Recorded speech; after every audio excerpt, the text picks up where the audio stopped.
कीता है। लड़ीवार गुरबाणी शब्द विचार अज दे अमृतमय बचनां दा पाठ भाई साहब जी पासों सरवण कीता।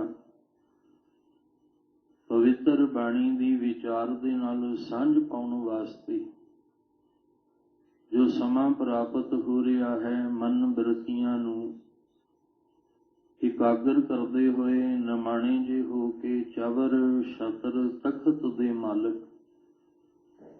धन गुरु ग्रंथ साहिब महाराज जी दे पावन चरनां विच जुड़न दा यतन करिए। धन गुरु नानक साहिब जी अमृतमयी बाणी विचों अज दे अमृतमयी बचनां दे द्वारा जो सानू दुनियावी मनुखी जीवां नूं समझाउणा चाहुंदे ने, एक मन एक चित हो के समझण दा यतन करिए जी। वाहेगुरु साहिब जी।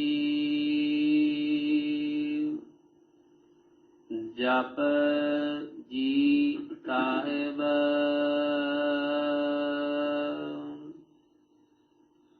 अमुल गुण अमुल व्यापार।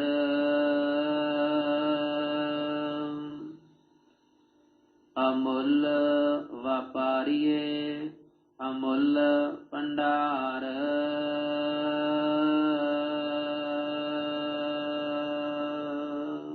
आप जी रोजाना इस अस्थान तो लड़ीवार गुरबाणी शब्द विचार दे नाल सांझ पाउंदे आ रहे हो। नितनेम दे रूप विच जो आप जी रोजाना जप जी साहिब दी पवित्र बाणी दा अभ्यास करते हो, जिस विचों 26 नंबर पौड़ी दा पाठ अज आप जी ने सरवण कीता। धन गुरु नानक साहब महाराज जी अज दे इस अमृतमयी बचनां विच किरपा करके सानू मनुखी दुनियावी जीवां नूं समझाउण दा यतन करदे ने, क्योंकि साडा जो बहरूनी जीवन है, बाहर दा संसारिक तल ते दुनिया दे तल ते जो असीं जी रहे हाँ, उस मुताबक असीं हर एक दा मुल पाया है। हर एक दा असीं मुल दिता भी है ते हर एक दा मुल असीं लगा भी दिता कि इहदी इन्नी कीमत है, इहदी इन्नी कीमत है। पर जिस करते ने कुदरत नूं साजिया है, उस कुदरत विच जो सानू बख्शिशां मिल रहीआं ने, उहदी कोई कीमत नहीं, उहदा कोई मुल नहीं ते ना ही उहदी कीमत जिहड़ी है उहदा किसी भी प्रकार दे विच मुल दिता जा सकदा है। बाहरली दुनिया दे विच सूरज वल वेखीए ते सूरज सदियां तो सानू रोशनी दे रहा है,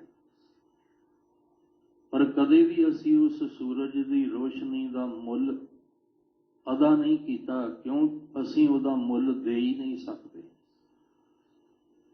जो इस मनुख दे हत्थां दे राही, इस दी दिमाग दी उपज दे राही, एक तकनीक दे राही, जुगती दे राही जो इस बिजली का प्रबंध किया गया, जो सानू हनेरे विच रोशनी दिंदी है, और बकायदा इहदा सानू महीने बाद बिल अदा करना पैंदा है। इहदा मुल है कि जे तुसीं इन्नी जिहड़ी है वो बिजली इन्ने यूनिट बालोगे तो एक यूनिट का इन्ना मुल लगेगा। पर जिहड़ा सदियां तो परमेश्वर ने सूरज दे राही सानू रोशनी दिती है, उहदा कोई मुल नहीं, उहदी कोई कीमत नहीं। क्यों? क्योंकि उहदा मुल, उहदी कीमत नूं असीं अदा कर ही नहीं सकते। इस धरती तो परमेश्वर ने इन्ने गुण पैदा करके सानू अनाज दिता, और वो जिहड़ा गुण वरत रहा है इस धरती दे विच, असीं उहदा मुल अदा नहीं कर सकते। ਆਪਣੇ ਜੀਵਨ ਦੇ ਅੰਦਰ ਹੀ ਅਸੀਂ ਦੇਖ ਲਈਏ, ਸਾਨੂੰ ਅੱਖਾਂ ਦੇ ਵਿੱਚ ਰੋਸ਼ਨੀ ਦਿੱਤੀ ਹੈ ਮਾਲਕ ਨੇ, ਅਸੀਂ ਉਹਦਾ ਵੀ ਮੁੱਲ ਨਹੀਂ ਦੇ ਸਕਦੇ। ਕੰਨਾਂ ਦੇ ਵਿੱਚ ਸੁਣਨ ਦੀ ਸਰੋਤ ਦਿੱਤੀ ਹੈ, ਉਹਦਾ ਮੁੱਲ ਨਹੀਂ ਪਾਇਆ ਜਾ ਸਕਦਾ। ਪਰ ਜੇ ਕਿਤੇ ਅੱਖਾਂ ਵਿੱਚ ਰੋਸ਼ਨੀ ਸਾਡੇ ਘਟ ਜਾਏ ਤੇ ਜਦੋਂ ਅਸੀਂ ਅੱਖਾਂ ਵਾਲੇ ਡਾਕਟਰ ਕੋਲ ਚੈੱਕਅਪ ਕਰਵਾਉਣ ਵਾਸਤੇ ਜਾਂਦੇ ਹਾਂ ਤੇ ਬਕਾਇਦਾ ਉਹਦਾ ਇੱਕ ਮੁੱਲ, ਉਹਦੀ ਕੀਮਤ ਹੈ। ਔਰ ਜੇ ਕਿਤੇ ਅੱਖਾਂ ਦਾ ਆਪਰੇਸ਼ਨ ਹੋਵੇ ਤੇ ਅੱਖਾਂ ਬਦਲਣੀਆਂ ਹੋਣ ਤੇ ਬਕਾਇਦਾ ਉਹਦਾ ਬਿੱਲ ਅਦਾ ਕਰਨਾ ਪੈਂਦਾ ਹੈ ਵੀ ਇੰਨੀ ਕੀਮਤ ਦਿਓਗੇ ਤਾਂ ਤੁਹਾਡਾ ਆਪਰੇਸ਼ਨ ਹੋਣਾ ਹੈ।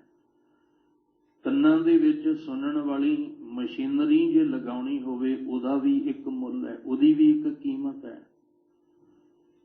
ਪਰਮੇਸ਼ਵਰ ਨੇ ਸਾਨੂੰ ਸਾਜ ਸਵਾਰ ਸ਼ਿੰਗਾਰ ਕੇ ਇਹ ਸਰੀਰ ਰੂਪੀ ਢਾਂਚਾ ਤਿਆਰ ਕਰਕੇ ਦਿੱਤਾ ਤੇ ਜੇ ਕਿਤੇ ਸਰੀਰ ਦੇ ਅੰਦਰ ਕੋਈ ਕਿਸੇ ਪ੍ਰਕਾਰ ਦੀ ਵੀ ਕੋਈ ਤਕਲੀਫ ਹੁੰਦੀ ਹੈ ਤੇ ਜਦੋਂ ਅਸੀਂ ਉਹਦਾ ਇਲਾਜ ਕਰਵਾਉਂਦੇ ਹਾਂ ਬਕਾਇਦਾ ਸਾਨੂੰ ਉਹਦੀ ਕੀਮਤ ਦੇਣੀ ਪੈਂਦੀ ਹੈ। ਹੱਡੀਆਂ ਦਾ ਜੋੜ ਪਰਮੇਸ਼ਵਰ ਨੇ ਬਾ ਕਮਾਲ ਬਣਾਇਆ। ਇਸ ਤਰ੍ਹਾਂ ਇਹ ਹੱਡੀਆਂ ਸਾਡੇ ਪੈਰ ਨੇ, ਸਾਡੇ ਹੱਡੀਆਂ ਦੇ ਜਿੰਨੇ ਵੀ ਜੋੜ ਨੇ ਉਹ ਕੰਮ ਕਰ ਰਹੇ ਨੇ ਔਰ ਕੈਸੀ ਬਣਤਰ ਉਸ ਮਾਲਕ ਨੇ ਬਣਾਈ। ਤੇ ਜੇ ਕਿਤੇ ਸਾਡੇ ਇਸ ਹੱਡੀ ਸਾਡੀ ਕਰੈਕ ਹੋ ਜਾਏ, ਉਹਨੂੰ ਜੋੜਨ ਵਾਸਤੇ ਸਾਨੂੰ ਇੱਕ ਬਹੁਤ ਵੱਡਾ ਬਿੱਲ ਅਦਾ ਕਰਨਾ ਪੈਂਦਾ ਹੈ, ਉਹਦੀ ਇੱਕ ਕੀਮਤ ਦੇਣੀ ਪੈਂਦੀ। ਕੋਈ ਵੀ ਆਪਣੇ ਸਰੀਰ ਵਿੱਚ ਵੇਖੀਏ, ਪਰਮੇਸ਼ਵਰ ਨੇ ਸਿਸਟਮ ਐਸਾ ਬਣਾ ਦਿੱਤਾ ਕਿ ਜੋ ਅਸੀਂ ਭੋਜਨ ਖਾਂਦੇ ਹਾਂ ਉਸ ਖਾਧੇ ਹੋਏ ਭੋਜਨ ਦੇ ਰਸ ਵਿੱਚੋਂ ਦੀ ਇਹ ਬਲੱਡ, ਇਹ ਖੂਨ ਬਣਦਾ ਹੈ। ਪਰ ਜੇ ਕਿਤੇ ਇਹਦੇ ਵਿੱਚ ਕਿਸੇ ਪ੍ਰਕਾਰ ਦੀ ਵੀ ਪ੍ਰੋਬਲਮ ਆ ਜਾਂਦੀ ਹੈ ਤੇ ਬਕਾਇਦਾ ਸਾਨੂੰ ਉਹਦੀ ਮੁਰੰਮਤ, ਉਹਦੀ ਹਾਲਤ ਨੂੰ ਠੀਕ ਕਰਨ ਵਾਸਤੇ ਸਾਨੂੰ ਬਕਾਇਦਾ ਇੱਕ ਬਹੁਤ ਵੱਡੀ ਕੀਮਤ ਅਦਾ ਕਰਨੀ ਪੈਂਦੀ ਹੈ। ਪਰ ਕਈ ਵਾਰ ਤੇ ਬਾਹਰ ਦੀ ਅਵਸਥਾ ਮਨੁੱਖ ਦੀ ਐਸੀ ਹੁੰਦੀ ਹੈ ਕਿ ਉਹ ਇਹ ਨਾ ਆਪਰੇਸ਼ਨ ਜੋਗੇ ਉਹਦੇ ਕੋਲ ਪੈਸੇ ਨੇ, ਨਾ ਦਵਾਈ ਵਾਸਤੇ, ਨਾ ਇਲਾਜ ਵਾਸਤੇ। ਕਈ ਐਸੇ ਪ੍ਰਾਣੀ ਜਿਹੜੇ ਇਲਾਜ ਤੋਂ ਬਿਨਾਂ ਹੀ ਦੁਨੀਆ ਤੋਂ ਚਲੇ ਜਾਂਦੇ ਆ। ਕਿਉਂ? ਕਿਉਂਕਿ ਉਹਨਾਂ ਕੋਲ ਇਲਾਜ ਦੀ ਉਹ ਕੀਮਤ ਦੇਣ ਵਾਸਤੇ ਪੈਸੇ ਨਹੀਂ। ਦੁਨੀਆ ਵਿੱਚ ਹਰ ਇੱਕ ਚੀਜ਼ ਦੀ ਅਸੀਂ ਕੀਮਤ ਲਾਈ, ਹਰ ਇੱਕ ਦਾ ਮੁੱਲ ਅਸੀਂ ਜਿਹੜਾ ਉਹ ਲਾ ਦਿੱਤਾ ਕਿ ਜੇ ਤੁਸੀਂ ਇਹਦੀ ਕੀਮਤ ਅਦਾ ਕਰੋਗੇ ਇਹ ਤਾਂ ਤੁਹਾਨੂੰ ਮਿਲਣਾ ਹੈ। ਪਰ ਕਰਤੇ ਨੇ ਕੁਦਰਤ ਵਿੱਚ ਜੋ ਸਾਨੂੰ ਦਿੱਤਾ ਹੈ, ਜੋ ਕਾਦਰ ਵੱਲੋਂ, ਪਰਮੇਸ਼ਵਰ ਵੱਲੋਂ ਸਾਨੂੰ ਕੁਦਰਤ ਵਿੱਚ ਮਿਲ ਰਿਹਾ, ਉਹਦਾ ਅਸੀਂ ਮੁੱਲ ਬਿਆਨ ਵੀ ਨਹੀਂ ਕਰ ਸਕਦੇ। ਕਿਉਂ? ਕਿਉਂਕਿ ਉਹਦੇ ਜਿੰਨੇ ਵੀ ਗੁਣ ਨੇ ਉਹ ਅਮੋਲਕ ਨੇ। ਅਮੋਲਕ ਦਾ ਅਰਥ ਹੁੰਦਾ ਜਿਹਦਾ ਮੁੱਲ ਨਾ ਲਾਇਆ ਜਾ ਸਕੇ। ਸਾਡੀ ਸੋਚ ਖਤਮ ਹੋ ਜਾਂਦੀ ਉੱਥੇ ਜਾ ਕੇ, ਸਾਡੀਆਂ ਗਿਣਤੀਆਂ ਮੁੱਕ ਜਾਂਦੀਆਂ ਨੇ ਉੱਥੇ ਜਾ ਕੇ ਜਿੱਥੇ ਪਰਮੇਸ਼ਵਰ ਨੇ ਸਾਨੂੰ ਇਹ ਗੁਣ ਬਖਸ਼ੇ ਨੇ। ਭਾਵ ਕਿ ਅਸੀਂ ਗਿਣਤੀਆਂ ਵਿੱਚ ਲਿਆ ਕੇ ਉਹਦਾ ਮੁੱਲ ਪਾਇਆ ਹੀ ਨਹੀਂ ਜਾ ਸਕਦਾ, ਦਿੱਤਾ ਹੀ ਨਹੀਂ ਜਾ ਸਕਦਾ। ਇਸ ਲਈ ਜਿਹੜੇ ਉਹਦੇ ਸ਼ੁਭ ਗੁਣਾਂ ਦੇ ਨਾਲ ਜੁੜ ਗਏ ਉਹ ਵੀ ਅਮੋਲਕ ਹੋ ਗਏ। ਉਹਨਾਂ ਦਾ ਜੀਵਨ ਵੀ ਇੰਨਾ ਮਹਾਨ ਹੋ ਗਿਆ ਕਿ ਉਹਨਾਂ ਦਾ ਵੀ ਮੁੱਲ ਜਿਹੜਾ ਉਹ ਨਹੀਂ ਪਾਇਆ ਜਾ ਸਕਦਾ। ਧੰਨ ਗੁਰੂ ਨਾਨਕ ਸਾਹਿਬ ਜੀ ਅੱਜ ਦੇ ਇਸ ਪੌੜੀ ਦੇ ਅੰਦਰ ਇਹੀ ਕਿਰਪਾ ਕਰ ਰਹੇ ਨੇ। ਸਾਹਿਬ ਜੀ ਕਹਿੰਦੇ ਅਮੁੱਲ ਗੁਣ ਅਮੁੱਲ ਵਪਾਰ, ਅਮੁੱਲ ਜਿਹਦਾ ਮੁੱਲ ਕੋਈ ਨਹੀਂ ਹੈ। ਜਿਹੜੇ ਸ਼ੁਭ ਗੁਣ ਉਸ ਮਾਲਕ ਦੇ ਇਸ ਕੁਦਰਤ ਵਿੱਚ ਵਰਤ ਰਹੇ ਹਨ ਉਹਦਾ ਵੀ ਮੁੱਲ ਨਹੀਂ। ਤੇ ਜਿਹੜੇ ਗੁਰਬਾਣੀ ਵਿੱਚੋਂ ਦੀ ਸ਼ੁਭ ਗੁਣ ਸਾਨੂੰ ਗ੍ਰਹਿਣ ਕਰਨ ਵਾਸਤੇ ਦਿੱਤੇ ਨੇ ਉਸ ਗੁਣਾਂ ਦਾ ਵੀ ਕੋਈ ਮੁੱਲ ਨਹੀਂ, ਕਿਉਂਕਿ ਅਸੀਂ ਇਸ ਸ਼ੁਭ ਗੁਣਾਂ ਦਾ ਵਪਾਰ ਕਰਨਾ ਹੈ। ਅਸੀਂ ਵਪਾਰੀ ਬਣ ਕੇ ਇਸ ਘਰ ਦੇ ਵਿੱਚ ਆਏ ਹਾਂ ਤੇ ਇਹ ਜਿਹੜੇ ਸ਼ੁਭ ਗੁਣ ਨੇ ਗੁਰੂ ਗ੍ਰੰਥ ਸਾਹਿਬ ਜੀ ਦੀ ਬਾਣੀ ਵਿੱਚ, ਇਹ ਸ਼ੁਭ ਗੁਣਾਂ ਨੂੰ ਅਸੀਂ ਗ੍ਰਹਿਣ ਕਰਕੇ ਅਸੀਂ ਇਹਦਾ ਵਪਾਰ ਕਰਨਾ ਹੈ। ਭਾਵ ਇਹ ਸੌਦਾ ਇਕੱਠਾ ਕਰਕੇ ਅਸੀਂ ਲੈ ਜਾਣਾ। ਕਿਉਂਕਿ ਦੋ ਤਰ੍ਹਾਂ ਦਾ ਵਪਾਰੀ ਹੈ, ਇੱਕ ਆਤਮਿਕ ਤਲ ਤੇ ਇੱਕ ਸਰੀਰਕ ਤਲ ਤੇ। ਜਿਹੜਾ ਸਰੀਰਕ ਤਲ ਤੇ ਅਸੀਂ ਵਪਾਰ ਕਰ ਰਹੇ ਹਾਂ ਉਹ ਅਨੰਤ ਨੇ। ਕੋਈ ਕੱਪੜੇ ਦਾ ਵਪਾਰੀ ਹੈ, ਕੋਈ ਸੋਨੇ ਦਾ ਵਪਾਰੀ ਹੈ, ਕੋਈ ਹੀਰੇ ਦਾ ਵਪਾਰੀ ਹੈ, ਕੋਈ ਕਿਸੇ ਦਾ ਵਪਾਰੀ ਹੈ। ਇਸ ਦੁਨੀਆ ਅੰਦਰ ਵੇਖੋਗੇ ਜੇ ਚੰਗੇ ਵਪਾਰੀ ਨੇ ਤੇ ਮਾੜੇ ਵਪਾਰੀ ਵੀ ਬਹੁਤ ਨੇ। ਮਾੜੇ ਵਾਲੇ ਪਾਸੇ ਵੇਖੋ, ਨਸ਼ਿਆਂ ਦੇ ਵਪਾਰੀ ਕਿੰਨੇ ਨੇ, ਵਿਕਾਰਾਂ ਦੇ ਵਪਾਰੀ ਕਿੰਨੇ ਨੇ। ਚੰਗੇ ਔਰ ਮਾੜੇ ਵਪਾਰੀ ਤੁਹਾਨੂੰ ਦੁਨੀਆ ਦੇ ਵਿੱਚ ਮਿਲ ਜਾਣਗੇ, ਪਰ ਧਿਆਨ ਰੱਖਣਾ ਜਿਹੜਾ ਦੁਨਿਆਵੀ ਤਲ ਉੱਤੇ ਕੋਈ ਹੀਰੇ ਦਾ, ਕੋਈ ਸੋਨੇ ਦਾ, ਕੋਈ ਚਾਂਦੀ ਦਾ, ਕੋਈ ਲੋਹੇ ਦਾ, ਕੋਈ ਲੱਕੜ ਦਾ, ਕੋਈ ਕੱਪੜੇ ਦਾ, ਕੋਈ ਕਿਸੇ ਦਾ ਵਪਾਰੀ ਹੈ। ਖਾਣ ਵਾਲੀਆਂ ਜਿਹੜੇ ਵਸਤਾਂ ਪਦਾਰਥ ਨੇ, ਕੋਈ ਉਹਨਾਂ ਦਾ ਵਪਾਰੀ ਹੈ। ਇਹ ਜਿੰਨੇ ਵੀ ਸੰਸਾਰਿਕ ਤਲ ਤੇ ਵਪਾਰੀ ਆਪਾਂ ਵੇਖਦੇ ਹਾਂ ਉਹ ਤੁਹਾਨੂੰ ਮਾਫ ਕਰਨਾ ਚਿੰਤਤ ਨਜ਼ਰ ਆਉਣਗੇ। ਉਹਨਾਂ ਅੰਦਰ ਇੱਕ ਚਿੰਤਾ ਹੋਏਗੀ, ਫਿਕਰ ਹੋਏਗਾ। ਕਈ ਵਪਾਰੀ ਤਾਂ ਐਸੇ ਨੇ ਕਿ ਸਮੇਂ ਦੇ ਮੁਤਾਬਕ ਉਤਰਾ ਚੜਾ ਚੱਲਦਾ ਰਹਿੰਦਾ ਹੈ, ਵਾਧਾ ਘਾਟਾ ਚੱਲਦਾ ਰਹਿੰਦਾ ਹੈ। ਤੇ ਕਈ ਐਸੇ ਵੀ ਵਪਾਰੀਆਂ ਦੀ ਖਬਰ ਆਉਂਦੀ ਹੈ ਕਿ ਉਹ ਘਾਟਾ ਉਹਨਾਂ ਦੇ ਜੀਵਨ ਦੇ ਅੰਦਰ ਐਸਾ ਪੈ ਗਿਆ ਕਿ ਉਹਨਾਂ ਨੇ ਆਪਣੀ ਜੀਵਨ ਲੀਲਾ ਹੀ ਸਮਾਪਤ ਕਰ ਲਈ।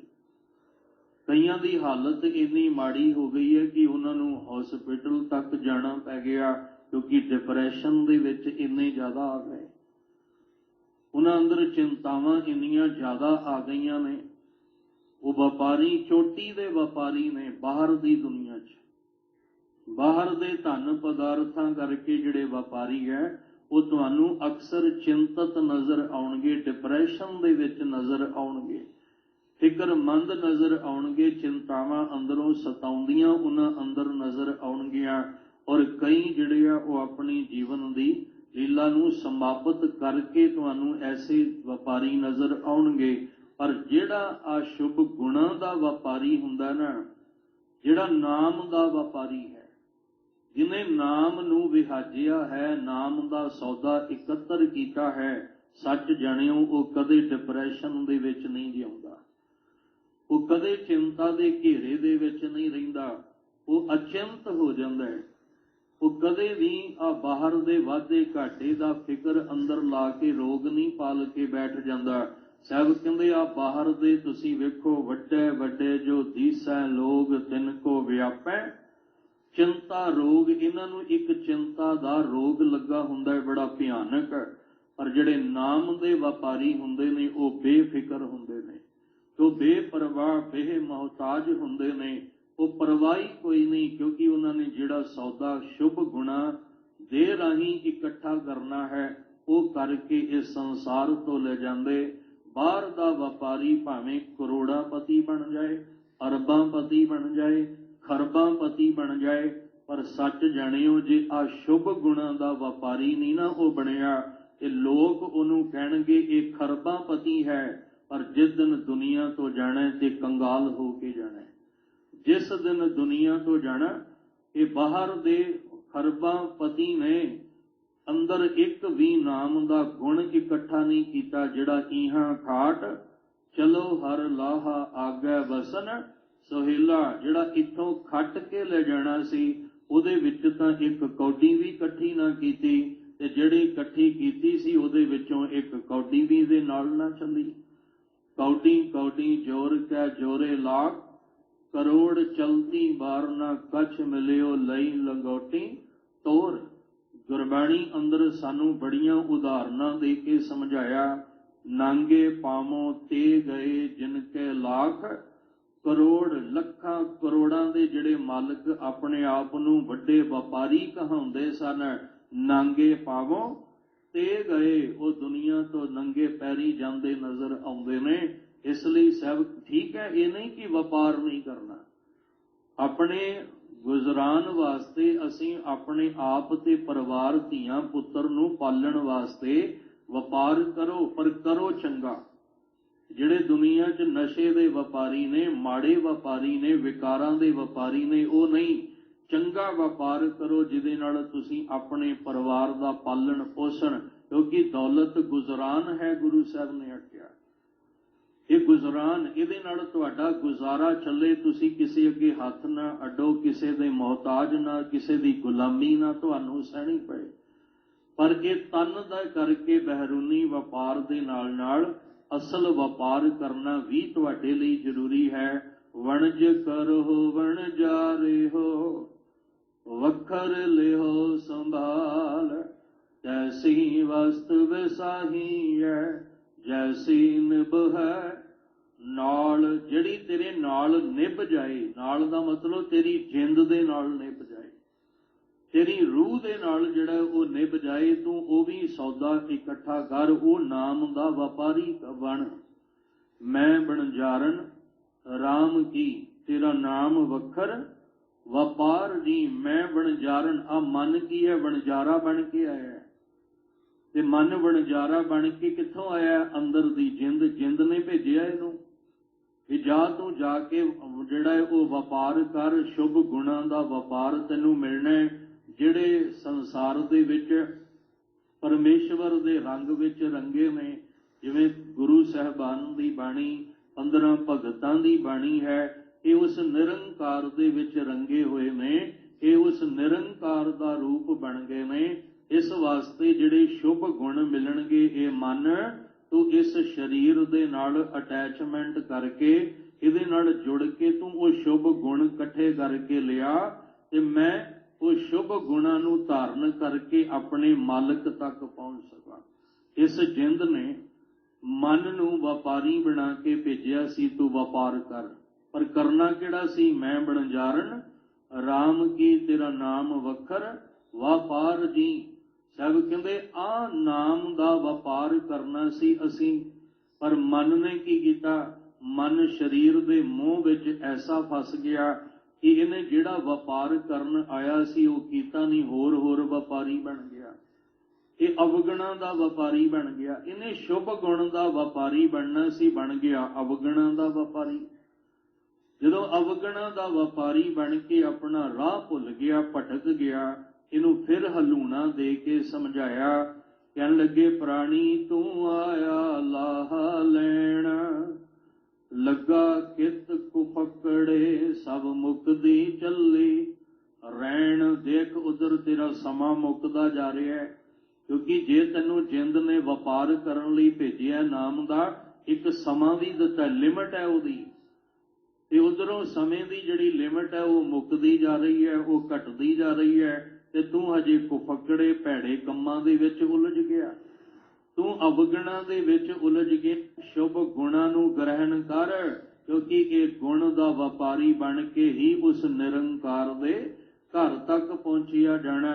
ਇਸ ਲਈ ਸਾਨੂੰ ਫਿਰ ਸ਼ੁਭ ਗੁਣ ਦਿੱਤੇ ਅੰਮ੍ਰਿਤ ਬਾਣੀ ਵਿੱਚੋਂ, ਧੁਰ ਕੀ ਬਾਣੀ ਵਿੱਚੋਂ, ਤਾਂ ਕਿ ਅਸੀਂ ਇਹਦੇ ਇੱਥੇ ਸਾਰੇ ਆਪਾਂ ਬਣ ਜਾ ਰਹੇ ਹਾਂ, ਇੱਥੇ ਸਾਰੇ ਹੀ ਆਪਾਂ ਵਪਾਰੀ ਹਾਂ, ਪਰ ਅਸੀਂ ਵਪਾਰ ਕਾਹਦਾ ਹੈ? ਧੰਨ ਗੁਰੂ ਗ੍ਰੰਥ ਸਾਹਿਬ ਚੋਂ ਸ਼ੁਭ ਗੁਣਾਂ ਦਾ ਵਪਾਰ ਕਰਕੇ ਮਨ ਦੇ ਰਾਹੀਂ ਅਸੀਂ ਆਪਣੀ ਜਿੰਦ ਤੱਕ ਪਹੁੰਚਣਾ ਹੈ। ਪਰ ਉਹਦੇ ਲਈ ਪਹਿਲਾਂ ਅਵਗੁਣ ਛੱਡਣੇ ਪੈਣਗੇ।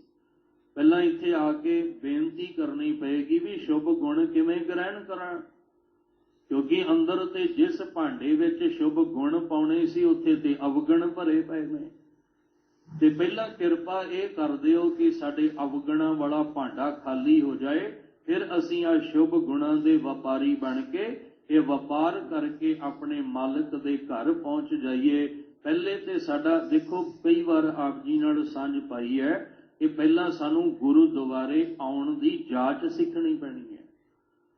ਗੁਰਦੁਆਰੇ ਆ ਕੇ ਫਿਰ ਸਾਨੂੰ ਗੁਰੂ ਚਰਨਾਂ ਵਿੱਚ ਨਮਸਕਾਰ ਕਰਕੇ ਸੰਗਤ ਵਿੱਚ ਬੈਠਣ ਦੀ ਜਾਚ ਸਿੱਖਣੀ ਪੈਣੀ ਹੈ। ਫਿਰ ਜਾ ਕੇ ਇਹ ਸ਼ੁਭ ਗੁਣ ਗ੍ਰਹਿਣ ਹੋਣੇ ਆ। ਬੱਚਾ ਸਕੂਲ ਵਿੱਚ ਜਾਂਦਿਆਂ ਹੀ BA ਦੀ ਪੜ੍ਹਾਈ ਕਰਕੇ ਨਹੀਂ ਆ ਜਾਂਦਾ। ਬੱਚਾ ਪਹਿਲੇ ਦਿਨ ਸਕੂਲ ਵਿੱਚ ਜਾਂਦਿਆਂ ਸਾਰੀ ਡਿਗਰੀ ਲੈ ਕੇ ਨਹੀਂ ਆ ਜਾਂਦਾ। ਪਹਿਲੇ ਉਹਦੇ ਵਾਸਤੇ ਪਲੇਵੇ ਦਾ ਸਕੂਲ ਹੈ। ਪਲੇਵੇ ਦਾ ਮਤਲਬ ਹੁੰਦਾ ਜਿੱਥੇ ਉਹਨੂੰ ਉੱਠਣਾ ਬੈਠਣਾ ਸਿਖਾਇਆ ਜਾਂਦਾ ਹੈ ਕਿ ਕਿਵੇਂ ਉੱਠਣਾ ਕਿਵੇਂ ਬੈਠਣਾ ਹੈ। ਜਦੋਂ ਉਹਨੂੰ ਬੈਠਣ ਦੀ ਜਾਚ ਆ ਜਾਏ, ਫਿਰ ਉਹਨੂੰ ਨਰਸਰੀ ਦੇ ਵਿੱਚ ਉਹਨੂੰ ਭੇਜਿਆ ਜਾਂਦਾ ਹੈ, ਜਿੱਥੇ ਉਹਨੂੰ ਅੱਖਰਾਂ ਦੀ ਪਛਾਣ ਕਰਵਾਈ ਜਾਂਦੀ ਹੈ। ਫਿਰ ਜਿਵੇਂ ਜਿਵੇਂ ਇੱਕ ਇੱਕ ਕਲਾਸ ਅੱਗੇ ਵੱਧਦਾ ਜਾਂਦਾ ਹੈ, ਇੱਕ ਦਿਨ ਫਿਰ ਉਹ ਡਿਗਰੀ ਤੱਕ ਪਹੁੰਚ ਜਾਂਦਾ ਹੈ। ਇੱਕ ਦਿਨ ਫਿਰ ਉਹ ਸਰਟੀਫਿਕੇਟ ਤੱਕ ਪਹੁੰਚ ਜਾਂਦਾ ਹੈ ਜਿੱਥੇ ਉਹਨੂੰ ਕਾਮਯਾਬੀ ਮਿਲਦੀ ਹੈ। ਅਸੀਂ ਪਹਿਲਾਂ ਸਿੱਖੀਏ ਵੀ ਗੁਰੂ ਦਰ ਕਿਵੇਂ ਆਉਣਾ ਹੈ, ਫਿਰ ਅਸੀਂ ਪਲੇਵੇ ਦੇ ਵਾਂਗ ਸੰਗਤ ਵਿੱਚ ਬੈਠਣ ਦੀ ਜਾਚ ਸਿੱਖੀਏ, ਫਿਰ ਸਤਿਗੁਰੂ ਜੀ ਦੇ ਬੋਲ, ਗੁਰਬਾਣੀ, ਕੀਰਤਨ, ਕਥਾ, ਪਾਠ ਦੇ ਰਾਹੀਂ, ਹੁਕਮ ਦੇ ਰਾਹੀਂ ਅਸੀਂ ਸੁਣਨ ਦੀ ਜਾਚ ਸਿੱਖੀਏ, ਸੁਣ ਕੇ ਫਿਰ ਮੰਨਣ ਦੀ ਜਾਚ ਸਿੱਖੀਏ, ਮੰਨ ਕੇ ਫਿਰ ਜਿਸ ਦਿਨ ਮੰਨ ਲਾਂਗੇ ਉਸ ਦਿਨ ਵਪਾਰੀ ਬਣ ਕੇ ਪ੍ਰਵਾਨ ਹੋ ਜਾਾਂਗੇ। ਇਹ ਸਾਰੀਆਂ ਵਿਚਾਰਾਂ ਆਪਾਂ ਕਰਕੇ ਹੀ ਆਏ ਆ ਨਾ। ਜਿਹਨੇ ਪਹਿਲਾਂ ਆ ਕੇ ਪਹਿਲਾਂ ਬੈਠਣਾ ਸਿੱਖਿਆ, ਫਿਰ ਉਹਨੂੰ ਸੁਣਾਇਆ ਵੀ ਇੱਕ ਓੰਕਾਰ ਨਾਲ ਜੁੜਨ ਲਈ ਆਇਆ। ਬੱਚੇ ਨੂੰ ਕਾਲਜ ਸਕੂਲ ਵਿੱਚ ਦੱਸਿਆ ਤੂੰ ਵਕੀਲ ਬਣਨ ਆਇਆ, ਤੂੰ ਡਾਕਟਰ ਬਣਨ ਆਇਆ, ਤੂੰ ਇੰਜੀਨੀਅਰ ਬਣਨ ਵਾਸਤੇ ਆਇਆ, ਇਸ ਲਈ ਆਹ ਪੜ੍ਹਾਈ ਤੇਰੇ ਵਾਸਤੇ ਜ਼ਰੂਰੀ ਹੈ। ਅਸੀਂ ਆਏ ਹਾਂ ਗੋਬਿੰਦ ਮਿਲਣ ਕੀ, ਇਹ ਤੇਰੀ ਵਰੀਆ ਲੈ ਕੇ। ਸਾਹਿਬ ਕਹਿੰਦੇ ਫਿਰ ਪਹਿਲਾਂ ਇੱਕ ਓੰਕਾਰ ਨੂੰ ਸਮਝ ਲੈ। ਸਮਝਿਆ, ਫਿਰ ਮਹਾਰਾਜ ਕਹਿੰਦੇ ਜਿਹੜੇ ਕਰਮ ਕਾਂਡਾਂ ਦੇ ਵਿੱਚ ਫਸੇ ਆ ਉਹ ਛੱਡ ਦੇ। ਫਿਰ ਸਾਹਿਬ ਜੀ ਕਹਿੰਦੇ ਹੁਣ ਧਿਆਨ ਲਾ ਕੇ ਸੁਣ। ਧਿਆਨ ਲਾ ਕੇ ਸੁਣਿਆ ਤੇ ਫਿਰ ਮੰਨ ਲਿਆ। ਜਦੋਂ ਮੰਨ ਲਿਆ ਤੇ ਪੰਜ ਪ੍ਰਵਾਨ, ਪੰਜ ਪ੍ਰਧਾਨ, ਪੰਚਹ ਪਾਵੈ ਦਰਗਾਹ ਮਾਨ। ਉਹ ਕਿਹੜੇ ਦਰਗਾਹ 'ਚ ਪ੍ਰਵਾਨ ਹੋਏ? ਜਿਹੜੇ ਵਪਾਰ ਇਹ ਸ਼ੁਭ ਗੁਣਾਂ ਦਾ ਕਰਕੇ ਚੰਗੇ ਵਪਾਰੀ ਬਣ ਗਏ ਸਨ, ਜਿਹੜੇ ਨਾਮ ਦੇ ਵਪਾਰੀ ਬਣੇ ਨੇ। ਸਾਹਿਬ ਜੀ ਕਹਿੰਦੇ ਹਰ ਨਾਮ ਜਿਹੜਾ ਉਹ ਅਮੋਲਕ ਹੈ, ਜਿਹਦਾ ਮੁੱਲ ਨਹੀਂ ਪਾਇਆ ਜਾ ਸਕਦਾ। ਇੱਥੇ ਆਹ ਜਿਹੜਾ ਸ਼ੁਭ ਗੁਣਾਂ ਦਾ ਵਪਾਰ ਹੈ ਨਾ, ਇਹ ਧੰਦੇ ਵਿੱਚ ਆ ਕੇ ਨਹੀਂ, ਧਰਮ ਦੇ ਵਿੱਚ ਰਹਿ ਕੇ ਇਹ ਵਪਾਰ ਕੀਤਾ ਜਾਣਾ ਹੈ। ਜੇ ਕਹੀਏ ਵੀ ਧੰਦਾ ਕਰਕੇ ਅਸੀਂ ਵਪਾਰ, ਫਿਰ ਇਹ ਵਪਾਰ ਨਹੀਂ ਜੇ ਹੋਣਾ। ਕੰਚਨ ਸਿਉ ਪਾਈਐ ਨਹੀਂ ਤੋਲ, ਮਨ ਦੇ ਰਾਮ ਲਿਆ ਹੈ ਮੋਲ। ਇੱਥੇ ਤਨ ਦੀ ਖੇਡ ਨਹੀਂ, ਇੱਥੇ ਮਨ ਦੀ ਖੇਡ ਹੈ। ਕਿਉਂਕਿ ਇੱਥੇ ਤਨ ਦਾ ਵਪਾਰੀ ਨਹੀਂ, ਇੱਥੇ ਮਨ ਦਾ ਵਪਾਰੀ ਬਣਿਆ ਜਾਣਾ। ਇਸ ਲਈ ਸਾਹਿਬ ਕਹਿੰਦੇ ਇੱਥੇ ਧੰਦਾ ਨਹੀਂ, ਇੱਥੇ ਧਰਮ ਚਾਹੀਦਾ ਹੈ। ਤੂੰ ਧਰਮ ਮਰਿਆਦਾ ਵਿੱਚ ਰਹਿ ਕੇ ਆਹ ਸ਼ੁਭ ਗੁਣ ਜਿਹੜੇ ਨੇ ਇਹਦਾ ਵਪਾਰੀ ਬਣ। ਪਰ ਇਹਦੇ ਵਿੱਚ ਧੰਦਾ ਨਹੀਂ, ਧਰਮ। ਧਰਮ ਦਾ ਮਤਲਬ ਸ਼ਰਧਾ, ਪਿਆਰ, ਭਾਵਨਾ, ਵਿਸ਼ਵਾਸ, ਇਹ ਗੁਣ ਤੇਰੇ ਅੰਦਰ ਹੋਣਗੇ। ਫਿਰ ਤੂੰ ਚੰਗਾ ਵਪਾਰੀ ਬਣ ਕੇ ਉਸ ਮਾਲਕ ਦੇ ਘਰ ਦੇ ਵਿੱਚ ਪ੍ਰਵਾਨ ਹੋ ਜਾਏਗਾ। ਖੈਰ ਵਿਚਾਰਾਂ ਬਹੁਤ ਨੇ, ਮੁੱਕਦੀ ਗੱਲ ਇਹ ਹੈ ਕਿ ਉਸ ਮਾਲਕ ਦੇ ਜਿਹੜੇ ਗੁਣ ਆਪਾਂ ਮਨ ਦੇ ਤਲ ਤੇ ਗ੍ਰਹਿਣ ਕਰਨ ਆਏ ਆ ਨਾ, ਉਹ ਅਮੁੱਲ ਹੈ, ਉਹਦਾ ਕੋਈ ਮੁੱਲ ਨਹੀਂ ਦਿੱਤਾ ਜਾ ਸਕਦਾ। ਕਈ ਵਾਰ ਇਹ ਵੀ ਜ਼ਿਕਰ ਕੀਤਾ ਕਿ ਅਸੀਂ ਕੋਈ ਵੀ, ਜਿਵੇਂ ਅਸੀਂ ਸੁਖਮਨੀ ਸਾਹਿਬ ਦਾ ਪਾਠ ਕਰਾਉਂਦੇ ਹਾਂ, ਅਸੀਂ ਅਖੰਡ ਪਾਠ ਸਾਹਿਬ ਜਿਹੜਾ ਉਹ ਕਰਵਾਉਂਦੇ ਹਾਂ, ਸਹਿਜ ਪਾਠ ਜਿਹੜਾ ਉਹ ਕਰਵਾਉਂਦੇ ਹਾਂ, ਉਹਦੇ ਬਦਲੇ ਅਸੀਂ ਇੱਕ ਭੇਟਾਂ ਜਿਹੜੀਆਂ ਉਹ ਅਰਪਣ ਕਰਦੇ ਹਾਂ। ਉਹਦਾ ਮਤਲਬ ਇਹ ਨਹੀਂ ਹੁੰਦਾ ਮੈਂ ਗੁਰਬਾਣੀ ਦਾ ਮੁੱਲ ਦੇ ਦਿੱਤਾ। ਉਹਦਾ ਇਹ ਮਤਲਬ ਨਹੀਂ ਕਿ ਮੈਂ ਗੁਰਬਾਣੀ ਦੀ ਕੀਮਤ ਦੇਤੀ। ਅਸੀਂ ਤੇ ਗੁਰਬਾਣੀ ਦੇ ਇੱਕ ਅੱਖਰ ਦਾ ਵੀ ਮੁੱਲ ਨਹੀਂ ਦੇ ਸਕਦੇ, ਇੱਕ ਅੱਖਰ ਦਾ ਵੀ ਮੁੱਲ ਨਹੀਂ ਦਿੱਤਾ ਜਾ ਸਕਦਾ। ਇੰਨਾ ਅਮੋਲਕ ਹੈ ਇੱਕ ਅੱਖਰ। ਤੇ ਅਸੀਂ ਗੁਰਬਾਣੀ ਦੀ ਭੇਟਾ, ਗੁਰਬਾਣੀ ਦਾ ਮੁੱਲ ਕਿਵੇਂ? ਹਾਂ, ਉਹ ਇੱਕ ਸਤਿਕਾਰ ਹੈ ਕਿ ਜਿਹਨੇ ਸਾਨੂੰ ਗੁਰਬਾਣੀ ਸੁਣਾਈ ਹੈ, ਜਿਹਨੇ ਗੁਰਬਾਣੀ ਨੂੰ ਪੜ੍ਹਿਆ ਹੈ, ਉਹਦੇ ਪਰਥਾਏ ਇੱਕ ਸਤਿਕਾਰ, ਇੱਕ ਪਿਆਰ ਹੁੰਦਾ ਹੈ ਉਹ। ਪਰ ਕੋਈ ਨਹੀਂ ਹੁੰਦਾ ਕਿ ਮੈਂ ਗੁਰਬਾਣੀ ਦਾ ਮੁੱਲ, ਨਾ ਕੋਈ ਗੁਰਬਾਣੀ ਦਾ ਮੁੱਲ ਦੇ ਸਕਦਾ ਹੈ ਤੇ ਨਾ ਕੋਈ ਗੁਰਬਾਣੀ ਦਾ ਮੁੱਲ ਰੱਖ ਸਕਦਾ ਹੈ। ਉਹ ਤੇ ਇੱਕ ਸਤਿਕਾਰ ਹੁੰਦਾ ਹੈ। ਇਸ ਲਈ ਸਤਿਗੁਰੂ ਮਹਾਰਾਜ ਸੱਚੇ ਪਾਤਸ਼ਾਹ ਕਹਿੰਦੇ ਜਿਹੜੇ ਗੁਣ ਗੁਰਬਾਣੀ ਵਿੱਚੋਂ ਦੀ ਤੁਸੀਂ ਗ੍ਰਹਿਣ ਕਰਨੇ ਆ, ਉਹ ਅਮੁੱਲ, ਉਹਦਾ ਮੁੱਲ ਕੋਈ ਨਹੀਂ ਹੈ।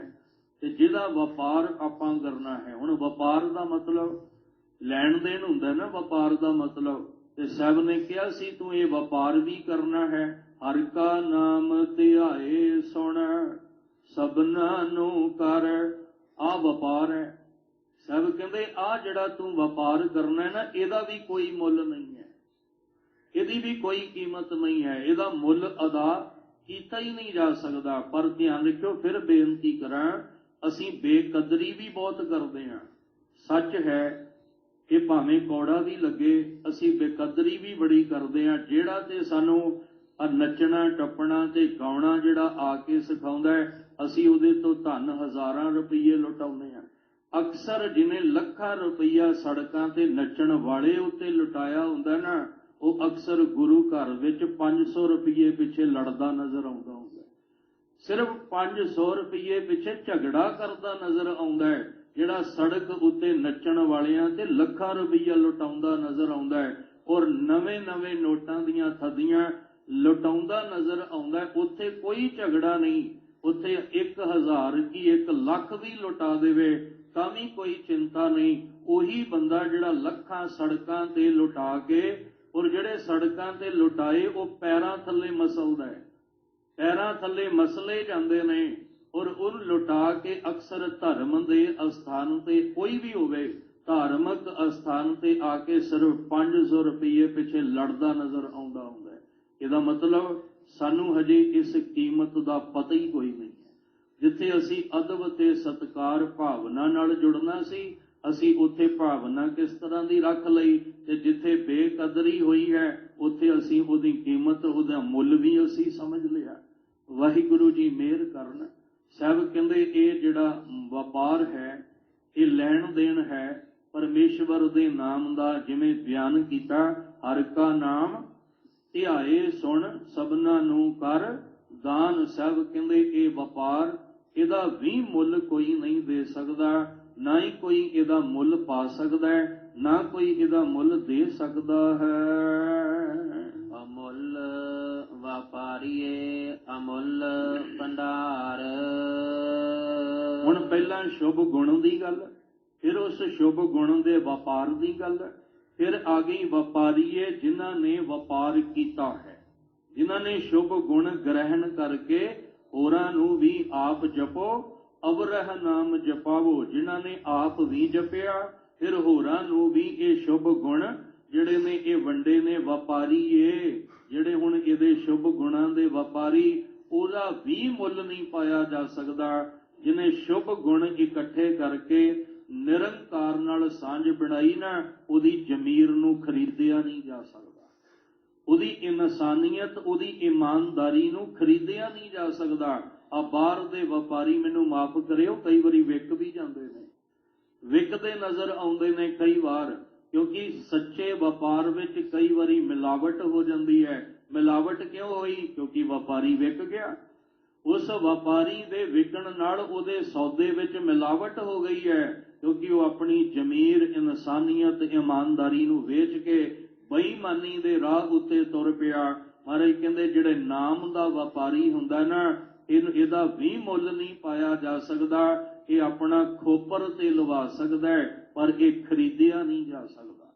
ਇਹ ਬੰਦ ਤੇ ਕਟਾ ਸਕਦਾ ਹੈ ਪਰ ਇਹ ਖਰੀਦੇ ਇਹਦਾ ਮੁੱਲ ਨਹੀਂ ਪਾਇਆ ਜਾ ਸਕਦਾ ਕਿ ਤੂੰ ਆਹ ਧਰਮ ਨੂੰ ਛੱਡ ਤੇ ਇਸ ਧਰਮ ਦੇ ਵਿੱਚ ਆ, ਇਹਦੇ ਨਾਲੋਂ ਕਈ ਗੁਣਾ ਵੱਧ ਤੈਨੂੰ ਮੁੱਲ ਦਿੱਤਾ ਜਾਏਗਾ।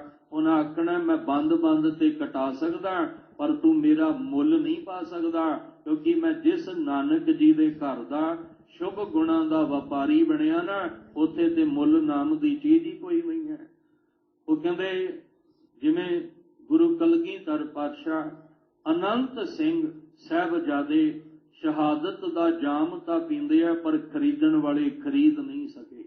ਅਨੰਤ ਨੇ ਜਿਨ੍ਹਾਂ ਨੂੰ ਰੋਜ਼ ਚੇਤੇ ਕਰਦੇ ਹੋ, ਜਿਨ੍ਹਾਂ ਸਿੰਘਾਂ ਸਿੰਘਣੀਆਂ ਨੇ ਧਰਮ ਹੇਤ ਸੀਸ ਦਿੱਤੇ ਬੰਦ ਕਟਵਾਏ, ਖੋਪਰੀਆਂ ਲੋਹਾਈਆਂ ਚਰਖੜੀਆਂ ਤੇ ਚੜੇ, ਆਰਿਆਂ ਨਾਲ ਕੀਰੇ ਗਏ। ਇਹਨਾਂ ਨੂੰ ਖਰੀਦਣ ਦਾ ਬੜਾ ਯਤਨ ਕੀਤਾ ਗਿਆ ਪਰ ਇਹਨਾਂ ਨੂੰ ਖਰੀਦਿਆ ਨਹੀਂ ਜਾ ਸਕਾ। ਕਿਉਂ? ਕਿਉਂਕਿ ਇਹ ਅਮੁੱਲ ਵਪਾਰੀ ਬਣ ਗਏ ਜਿਨ੍ਹਾਂ ਦਾ ਕਿਸੇ ਵੀ ਕੀਮਤ ਤੇ ਮੁੱਲ ਨਹੀਂ ਸੀ ਪਾਇਆ ਜਾ ਸਕਦਾ। ਇਹ ਸ਼ੁਭ ਗੁਣਾਂ ਦੇ ਵਪਾਰੀ ਸਨ। ਸਾਹਿਬ ਕਹਿੰਦੇ ਜਿਨ੍ਹਾਂ ਨੇ ਇਸ ਸ਼ੁਭ ਗੁਣ ਦਾ ਵਪਾਰ ਕੀਤਾ ਜਿਹੜਾ ਅਮੁੱਲਕ ਸੀ, ਉਹ ਵਪਾਰੀਏ ਵੀ ਅਮੁੱਲ ਨੇ, ਉਹਨਾਂ ਦਾ ਕੋਈ ਮੁੱਲ ਨਹੀਂ। ਤੇ ਜਿਹੜਾ ਉਹਨਾਂ ਕੋਲ ਭੰਡਾਰ ਖਜ਼ਾਨਾ ਸੀ ਨਾ ਉਹ ਖਜ਼ਾਨਾ ਵੀ ਅਮੁੱਲ ਸੀ, ਉਹ ਵੀ ਉਹ ਵੇਚ ਨਾ ਸਕੇ, ਨਾ ਉਹਦੀ ਕੋਈ ਕੀਮਤ ਪਾ ਕੇ ਉਹਦੇ ਕੋਲੋਂ ਖਰੀਦ ਸਕਿਆ। ਉਹ ਭੰਡਾਰ ਤਾਈ ਤੇ ਟੋਟ ਨਹੀਂ ਆਉਂਦੀ। ਜਿੱਥੇ ਮਨ ਵਿੱਚ ਖੋਟ ਆ ਜਾਏਗੀ ਉੱਥੇ ਟੋਟ ਹੀ ਟੋਟ ਹੈ, ਤੇ ਜਿੱਥੇ ਮਨ ਵਿੱਚ ਭਾਵਨਾ ਹੋਏਗੀ ਉੱਥੇ ਕਦੇ ਟੋਟ ਨਹੀਂ ਆਉਂਦੀ। ਆ ਜਿਹੜਾ ਭੰਡਾਰ ਖਜ਼ਾਨਾ ਹੈ ਨਾ, ਸਾਹਿਬ ਕਹਿੰਦੇ ਵਪਾਰੀ ਬਣ ਤੇ ਵਪਾਰੀ ਬਣ ਕੇ ਨਾਮ ਦਾ ਸੌਦਾ ਲੈ। ਇਹਨੂੰ ਜਿਵੇਂ ਸਿਧਾਂਤ ਦਿੱਤੇ ਨੇ, ਕਿਰਤ ਕਰੋ ਨਾਮ ਜਪੋ ਵੰਡ ਛਕੋ। ਜਿਹੜਾ ਭੰਡਾਰ ਤੇਰੇ ਕੋਲ ਇਕੱਠਾ ਹੋਇਆ ਸੱਚ ਜਾਣੀ ਤੂੰ ਕਦੇ ਡਿਪਰੈਸ਼ਨ ਵਿੱਚ ਨਹੀਂ ਜਾਏਗਾ, ਕਦੇ ਚਿੰਤਤ ਨਹੀਂ ਹੋਏਗਾ ਵੀ ਘਾਟਾ ਪੈ ਗਿਆ ਕੀ ਕਰਾਂ। ਸਾਹਿਬ ਕਹਿੰਦੇ ਇਹ ਉਹ ਭੰਡਾਰ ਹੈ, ਖਾਵੈ ਖਰਚੈ ਰਲ ਮਿਲ ਭਾਈ, ਟੋਟ ਨਾ ਆਵੈ ਵੱਧ ਦੋ ਜਾਈ। ਇਹ ਭੰਡਾਰ ਵਿੱਚ ਕਦੇ ਟੋਟ ਨਹੀਂ ਆਉਂਦੀ, ਖਜ਼ਾਨੇ ਮੁੱਕਦੇ ਹੀ ਨਹੀਂ। ਇਹ ਉਹ ਸ਼ੁਭ ਗੁਣਾਂ ਦਾ ਖਜ਼ਾਨਾ ਉਸ ਵਪਾਰੀ ਨੂੰ ਮਿਲ ਜਾਂਦਾ ਹੈ ਜਿਹਦਾ ਕੋਈ ਮੁੱਲ ਨਾ ਦੇ ਸਕਦਾ ਤੇ ਨਾ ਉਹਦਾ ਕੋਈ ਮੁੱਲ ਪਾ ਸਕਦਾ ਹੈ। ਅਮੁੱਲ ਆਵਹਿ ਅਮੁੱਲ ਲੈ ਜਾਹੇ। ਆਵਹਿ ਦਾ ਮਤਲਬ ਆਪਾਂ ਜਿਹੜੇ ਆਏ ਹਾਂ ਤੇ ਆਪਾਂ ਫਿਰ ਆਏ ਹਾਂ ਤੇ ਜਾਣਾ ਵੀ ਹੈ ਥੋੜੇ ਸਮੇਂ ਬਾਅਦ ਉੱਠ ਕੇ। ਆਏ ਕਿੱਥੇ ਆ? ਧੰਨ ਗੁਰੂ ਗ੍ਰੰਥ ਸਾਹਿਬ ਪਾਤਸ਼ਾਹ ਕੋਲ, ਜਿੱਥੇ ਸ਼ੁਭ ਗੁਣਾਂ ਦਾ ਖਜ਼ਾਨਾ ਭਰਿਆ ਹੋਇਆ ਹੈ। ਸਾਹਿਬ ਕਹਿੰਦੇ ਜਿਹੜੇ ਆਉਣ ਵਾਲੇ ਨੇ ਉਹ ਵੀ ਅਮੋਲਕ, ਜੇ ਵਪਾਰੀ ਬਣ ਕੇ ਆਏ ਆ, ਜੇ ਨਾਮ ਦਾ ਵਣਜ ਕਰਨ ਵਾਸਤੇ ਅਸੀਂ ਆਏ ਹਾਂ, ਤਾਂ ਸਾਹਿਬ ਕਹਿੰਦੇ ਉਹ ਆਉਣ ਵਾਲੇ ਵੀ ਜਿਹੜੇ ਵਣਜਾਰੇ ਨੇ, ਵਣਜ ਕਰਨ ਵਾਲੇ ਵਣਜਾਰੇ ਨੇ, ਉਹ ਵੀ ਅਮੁੱਲ ਅਮੋਲਕ ਨੇ, ਜਿਨ੍ਹਾਂ ਦਾ ਕਿਸੇ ਵੀ ਪ੍ਰਕਾਰ ਦੇ ਵਿੱਚ ਮੁੱਲ ਨਹੀਂ ਦਿੱਤਾ ਪਾਇਆ ਜਾ ਸਕਦਾ। ਔਰ ਉਹ ਆਉਣ ਵਾਲੇ ਇੱਥੋਂ ਜਦੋਂ ਜਾਂਦੇ ਨੇ ਤੇ ਅਮੋਲਕ ਖਜ਼ਾਨਾ ਭਰ ਕੇ ਲੈ ਜਾਂਦੇ ਨੇ। ਸੱਚ ਜਾਣਿਓ, ਆਉਂਦੇ ਤਾਂ ਇੱਥੇ ਸੱਚੇ ਵੀ ਨੇ ਤੇ ਝੂਠੇ ਵੀ ਨੇ। ਇੱਥੇ ਸਚਿਆਰ ਵੀ ਆਉਂਦਾ ਹੈ ਤੇ ਕੁੜਿਆਰ ਵੀ ਆਉਂਦਾ ਹੈ, ਪਰ ਜਿਹੜਾ ਕੁੜਿਆਰ ਆਉਂਦਾ ਨਾ ਉਹ ਕੂੜ ਦਾ ਸੌਦਾ ਲੈ ਕੇ ਜਾਂਦਾ ਹੈ। ਜਿਹੜਾ ਸਚਿਆਰ ਆਉਂਦਾ ਹੈ ਉਹ ਸੱਚ ਦਾ ਸੌਦਾ ਲੈ ਕੇ ਜਾਂਦਾ ਹੈ। ਦੋ ਪ੍ਰਕਾਰ ਦੇ ਸਾਨੂੰ ਪ੍ਰਾਣੀ ਮਿਲਣਗੇ ਗੁਰੂ ਘਰ ਵਿੱਚ ਆਉਂਦਿਆਂ। ਇੱਕ ਤਾਂ ਆਹ ਵਪਾਰੀ ਬੈਠੇ ਆ ਆਪਾਂ, ਜਿਨ੍ਹਾਂ ਨੇ ਸਿਰਫ ਧਿਆਨ ਦਿੱਤਾ ਵੀ ਅੱਜ ਖਜ਼ਾਨਾ ਜਿਹੜਾ ਮਿਲਣਾ ਮੈਂ ਉਹ ਕਿਵੇਂ ਭਰ ਕੇ ਲੈ ਜਾਣਾ। ਤੇ ਇੱਕ ਅੱਧ ਐਸਾ ਵੀ ਹੋਏਗਾ ਵੀ ਇੱਕ ਨੁੱਕਰ ਵੇਖੇਗਾ ਵੀ ਕਿਹੜੀ ਨੁੱਕਰ ਤੇ ਬਹਿਣਾ, ਤੇ ਇੱਕ ਸੱਜਣ ਐਸਾ ਵੇਖੇਗਾ ਜਿਹਦੇ ਕੋਲ ਬੈਠ ਕੇ ਸਿਰਫ ਦੁਨੀਆ ਦੀ, ਰਿਸ਼ਤੇਦਾਰਾਂ ਦੀ, ਆਂਢ ਗੁਆਂਢ ਦੀ ਬਸ ਗੱਲਾਂ ਕਰਕੇ ਕਿਸੇ ਦੀ ਬੁਰਿਆਈ, ਕਿਸੇ ਦੀ ਨਿੰਦਾ, ਕਿਸੇ ਦੀ ਚੁਗਲੀ ਆਹ ਕਰਕੇ ਜਾਣਾ। ਤੇ ਉਹ ਫਿਰ ਸੱਚ ਦਾ ਵਪਾਰੀ ਨਹੀਂ ਸੀ, ਉਹ ਕੂੜ ਦਾ ਵਪਾਰੀ ਸੀ, ਕੂੜ ਦਾ ਸੌਦਾ ਲੈ ਕੇ ਤੁਰ ਗਿਆ। ਇੱਕ ਉਹ ਆਇਆ ਜਿਹਨੇ ਵੇਖਿਆ ਵੀ ਅੱਜ ਗੁਰੂ ਘਰ ਵਿੱਚੋਂ ਦੀ ਜੋੜਾ ਕਿਹਦਾ ਚੁੱਕਣਾ ਹੈ, ਅੱਜ ਪਰਸ ਕਿਹਦਾ ਮਾਰਨਾ ਹੈ, ਅੱਜ ਮੋਬਾਈਲ ਕਿਹਦਾ ਕੱਢਣਾ ਹੈ, ਜਾਂ ਕੋਈ ਚੀਜ਼ ਨਾ ਲੱਭੀ ਤੇ ਫਿਰ ਆ ਗੁਰੂ ਘਰ ਦੀਆਂ ਟੂਟੀਆਂ ਕਿਵੇਂ ਖੋਲ ਕੇ ਲੈ ਜਾਣੀਆਂ ਨੇ, ਜਾਂ ਕੋਈ ਸਮਾਨ ਹੱਥ ਲੱਗਿਆ ਤੇ ਕਿਵੇਂ ਲੈ ਜਾਣ। ਉਹ ਵੀ ਤੇ ਆਇਆ ਹੀ ਹੈ ਨਾ, ਪਰ ਉਹ ਆਇਆ ਕੂੜ ਦਾ ਸੌਦਾ ਇਕੱਠਾ ਕਰਨ ਵਾਸਤੇ। ਤਾਂ ਹੀ ਤੇ ਉਹ ਸਚਿਆਰਿਆਂ 'ਚ ਬੈਠਾ ਨਜ਼ਰ ਨਹੀਂ ਆਉਂਦਾ, ਉਹ ਤੇ ਵੱਖਰਾ ਹੀ ਬੈਠੇਗਾ। ਕੁੜਿਆਰ ਕੁੜਿਆਰੀ ਜਾਏ ਰਲੈ, ਉਹਨੇ ਤਾਂ ਕੂੜ ਨੇ ਕੂੜ ਵਿੱਚ ਜਾ ਕੇ ਰਲਣਾ, ਕਿਉਂਕਿ ਉਹ ਸੌਦਾ ਹੀ ਕੂੜ ਦਾ ਲੈਣ ਵਾਸਤੇ ਆਇਆ। ਸਚਿਆਰ ਸਿੱਖ ਬੈਠੇ ਸਤਿਗੁਰ ਪਾਸ। ਆ ਜਿਹੜੇ ਸਤਿਗੁਰੂ ਕੋਲ ਬੈਠੇ ਨੇ ਇਹ ਸੱਚ ਦੇ ਵਣਜਾਰੇ ਨੇ, ਇਹ ਸੱਚ ਦਾ ਸੌਦਾ ਇਕੱਠਾ ਕਰਕੇ ਲੈ ਜਾਣ ਵਾਸਤੇ ਆਏ ਨੇ। ਸਾਹਿਬ ਕਹਿੰਦੇ ਉਹ ਜਿਹੜੇ ਆਉਣ ਵਾਲੇ ਤੇ ਜਿਹੜੇ ਲੈ ਕੇ ਜਾਣ ਵਾਲੇ ਨੇ ਉਹ ਵੀ ਅਮੁੱਲ ਨੇ, ਉਹਨਾਂ ਦਾ ਵੀ ਮੁੱਲ ਨਹੀਂ ਦਿੱਤਾ ਜਾ ਸਕਦਾ। ਅਮੁੱਲ ਆਵਹਿ ਅਮੁੱਲ ਲੈ ਜਾਹੇ। ਜਿਹੜੇ ਆਏ ਨੇ ਅਮੋਲਕ ਵਣਜਾਰੇ, ਔਰ ਜਿਹੜੇ ਸੱਚ ਦਾ ਸੌਦਾ ਲੈ ਕੇ ਜਾਣ ਵਾਲੇ ਉਹ ਵੀ ਅਮੋਲਕ ਹਨ। ਅਮੁੱਲ ਪਾਏ ਅਮੁੱਲਾ ਸਮਾਹੇ। ਸਾਹਿਬ ਜੀ ਕਹਿੰਦੇ ਉਹਨਾਂ ਅੰਦਰ ਭਾਏ ਦਾ ਅਰਥ ਹੁੰਦਾ ਭਾਵਨਾ। ਭਾਵਨਾ ਦਾ ਜਨਮ ਕਿੱਥੋਂ ਹੁੰਦਾ ਹੈ? ਪ੍ਰੇਮ ਦੇ ਵਿੱਚੋਂ ਦੀ। ਕਹਿੰਦੇ ਉਹ ਪ੍ਰੇਮ ਦੇ ਵਿੱਚੋਂ ਦੀ ਹੁੰਦਾ ਹੈ। ਤੇ ਪ੍ਰੇਮ ਦਾ ਮਤਲਬ ਕੀ ਹੁੰਦਾ ਹੈ? ਸਾਚੀ ਪ੍ਰੀਤ। ਹਮ ਤੁਮ ਸਿਓ ਜੋਰੀ ਤੁਮ ਸਿਓ ਜੋਰ ਅਵਰ ਸੰਗ ਤੋਰੀ। ਜਿਹੜੇ ਕਹਿੰਦੇ ਨੇ ਕਿ ਵਾਹਿਗੁਰੂ ਆ ਪ੍ਰੀਤ ਦੀ ਤੰਦ ਜਿਹੜੀ ਤੇਰੇ ਨਾਲ ਜੋੜੀ ਹੈ ਨਾ, ਬਸ ਇੱਕ ਕਿਰਪਾ ਕਰਿਓ ਮਾਧਵੇ, ਆ ਜਿਹੜੀ ਪ੍ਰੀਤ ਦੀ ਤੰਦ ਹੈ ਇਹ ਤੁਸੀਂ ਨਾ ਤੋੜਿਓ ਤੇ ਅਸੀਂ ਵੀ ਨਹੀਂ ਤੋੜਾਂਗੇ। ਜੇ ਤੁਹਾਡੇ ਨਾਲੋਂ ਤੰਦ ਟੁੱਟ ਗਈ ਤੇ ਇੱਕ ਗੱਲ ਦੱਸ ਦਿਓ ਵੀ ਅਸੀਂ ਜੋੜਨੀ ਕਿਹਦੇ ਨਾਲ ਹੈ। ਮਾਧਵੇ ਤੁਮ ਨਾ ਤੋੜੋ ਤੋ ਹਮ ਨਹੀਂ ਤੋਰੈ, ਤੁਮ ਸਿਓ ਤੋਰ ਕਵਨ ਸਿਓ ਜੋਰੈ। ਜੇ ਤੁਹਾਡੇ ਨਾਲੋਂ ਇਹ ਤੰਦ ਟੁੱਟ ਗਈ ਫਿਰ ਜੋੜਨੀ ਕਿਹਦੇ ਨਾਲ ਹੈ। ਇਸ ਲਈ ਉਹ ਭਾਏ ਦਾ ਅਰਥ ਹੈ ਭਾਵਨਾ। ਉਹ ਜਿਨ੍ਹਾਂ ਅੰਦਰ ਪ੍ਰੇਮ, ਜਿਨ੍ਹਾਂ ਅੰਦਰ ਸੱਚ ਦੇ ਵਣਜਾਰੇ ਬਣ ਕੇ ਸੱਚ ਪ੍ਰਤੀ ਭਾਵਨਾ ਬਣ ਗਈ, ਉਹ ਵੀ ਅਮੋਲਕ। ਤੇ ਇੱਕ ਦਿਨ ਅਮੋਲਕ ਪਰਮੇਸ਼ਵਰ ਦੇ ਵਿੱਚ ਉਹ ਸਮਾ ਜਾਂਦੇ ਨੇ। ਉਹਨਾਂ ਸ਼ੁਭ ਗੁਣਾਂ ਨੂੰ ਗ੍ਰਹਿਣ ਕਰਕੇ ਸ਼ੁਭ ਗੁਣਾਂ ਵਿੱਚ ਲੀਨ ਹੋ ਜਾਂਦੇ ਨੇ। ਇਸ ਲਈ ਸਾਹਿਬ ਕਹਿੰਦੇ ਅਮੁੱਲ ਭਾਏ ਉਹਨਾਂ ਦੀ ਭਾਵਨਾ ਵੀ ਅਮੋਲਕ ਹੈ, ਔਰ ਜਿਹਦੇ ਵਿੱਚ ਉਹਨਾਂ ਨੇ ਸਮਾ ਜਾਣਾ ਉਹ ਵੀ ਅਮੋਲਕ ਹੈ। ਕਿਸੇ ਵੀ ਪ੍ਰਕਾਰ ਉਹਦਾ ਮੁੱਲ ਜਿਹੜਾ ਉਹ ਦਿੱਤਾ ਨਹੀਂ ਜਾ ਸਕਦਾ। ਅਮੁੱਲ ਧਰਮ ਅਮੁੱਲ ਦੀਵਾਨ, ਉਸ ਕਰਤੇ ਦੀ ਬਣਾਈ ਹੋਈ ਮਰਿਆਦਾ ਵੀ ਅਮੁੱਲ ਹੈ, ਜਿਹਦਾ ਮੁੱਲ ਪਾ ਕੇ ਉਹਦੀ ਮਰਿਆਦਾ ਨੂੰ ਬਦਲਿਆ ਨਹੀਂ ਜਾ ਸਕਦਾ। ਉਹਦੇ ਬਣਾਏ ਹੋਏ ਰੂਲ ਜਿਹੜੇ ਆ ਉਹ ਬਦਲੇ ਨਹੀਂ ਜਾ ਸਕਦੇ। ਦੁਨੀਆ ਦੇ ਤਲ ਤੇ ਕੀ ਕੁਝ ਹੁੰਦਾ ਆਪਾਂ ਸਾਰੇ ਜਾਣਦੇ ਹੀ ਹਾਂ। ਬਾਹਰ ਧਰਮ ਦਾ ਚੋਲਾ ਹੁੰਦਾ ਹੈ ਤੇ ਅੰਦਰ ਹੇਰਾ ਫੇਰੀਆਂ ਰੱਜ ਕੇ ਹੁੰਦੀਆਂ ਨੇ। ਬਾਹਰ ਵਿਖਾਵਾ ਕੁਝ ਹੋਰ ਹੁੰਦਾ ਹੈ ਤੇ ਅੰਦਰ ਖੇਡ ਕੁਝ ਹੋਰ ਚੱਲ ਰਹੀ ਹੁੰਦੀ ਹੈ। ਇਸ ਲਈ ਸਾਹਿਬ ਕਹਿੰਦੇ ਜਿਹੜਾ ਉਸ ਮਾਲਕ ਨੇ, ਧਰਮ ਦਾ ਅਰਥ ਕੀ ਹੁੰਦਾ? ਮਰਿਆਦਾ, ਨਿਯਮ, ਰੂਲ। ਜਿਹੜੇ ਉਸ ਮਾਲਕ ਨੇ ਰੂਲ ਬਣਾਏ ਨੇ ਉਹਨਾਂ ਨੂੰ ਕੋਈ ਵੀ ਬਦਲ ਨਹੀਂ ਸਕਦਾ। ਕੋਈ ਜਿੰਨਾ ਮਰਜ਼ੀ ਕੋਈ ਵੱਡਾ ਵਪਾਰੀ ਹੋਵੇ, ਕਰੋੜਪਤੀ, ਅਰਬਾਂਪਤੀ, ਖਰਬਾਂਪਤੀ ਹੋਵੇ, ਉਹ ਉਹਦੇ ਬਣਾਏ ਹੋਏ ਰੂਲ ਨੂੰ ਬਦਲ ਨਹੀਂ ਸਕਦਾ। ਆ ਸੰਸਾਰ ਵਿੱਚ ਵੇਖ ਹੀ ਰਹੇ ਹਾਂ, ਜਿਨ੍ਹਾਂ ਦੇ ਹੱਥ ਵਿੱਚ ਪਾਵਰ ਦਿੱਤੀ ਸੀ ਕਿ ਪ੍ਰਜਾ ਨੂੰ ਸੁਖੀ ਰੱਖੇਗਾ, ਕੁਝ ਐਸੇ ਰੂਲ ਬਣਾਏਗਾ, ਕੁਝ ਐਸੇ ਨਿਯਮ ਬਣਾਏਗਾ ਜਿਹਦੇ ਨਾਲ ਸਾਰੀ ਪ੍ਰਜਾ ਸੁਖੀ ਰਹੇਗੀ। ਪਰ ਉਹ ਕੀ ਹੋਇਆ? ਉਹ ਅੱਗੋਂ ਧਨਾੜ ਦੇ ਹੱਥੋਂ ਵਿਕ ਗਿਆ।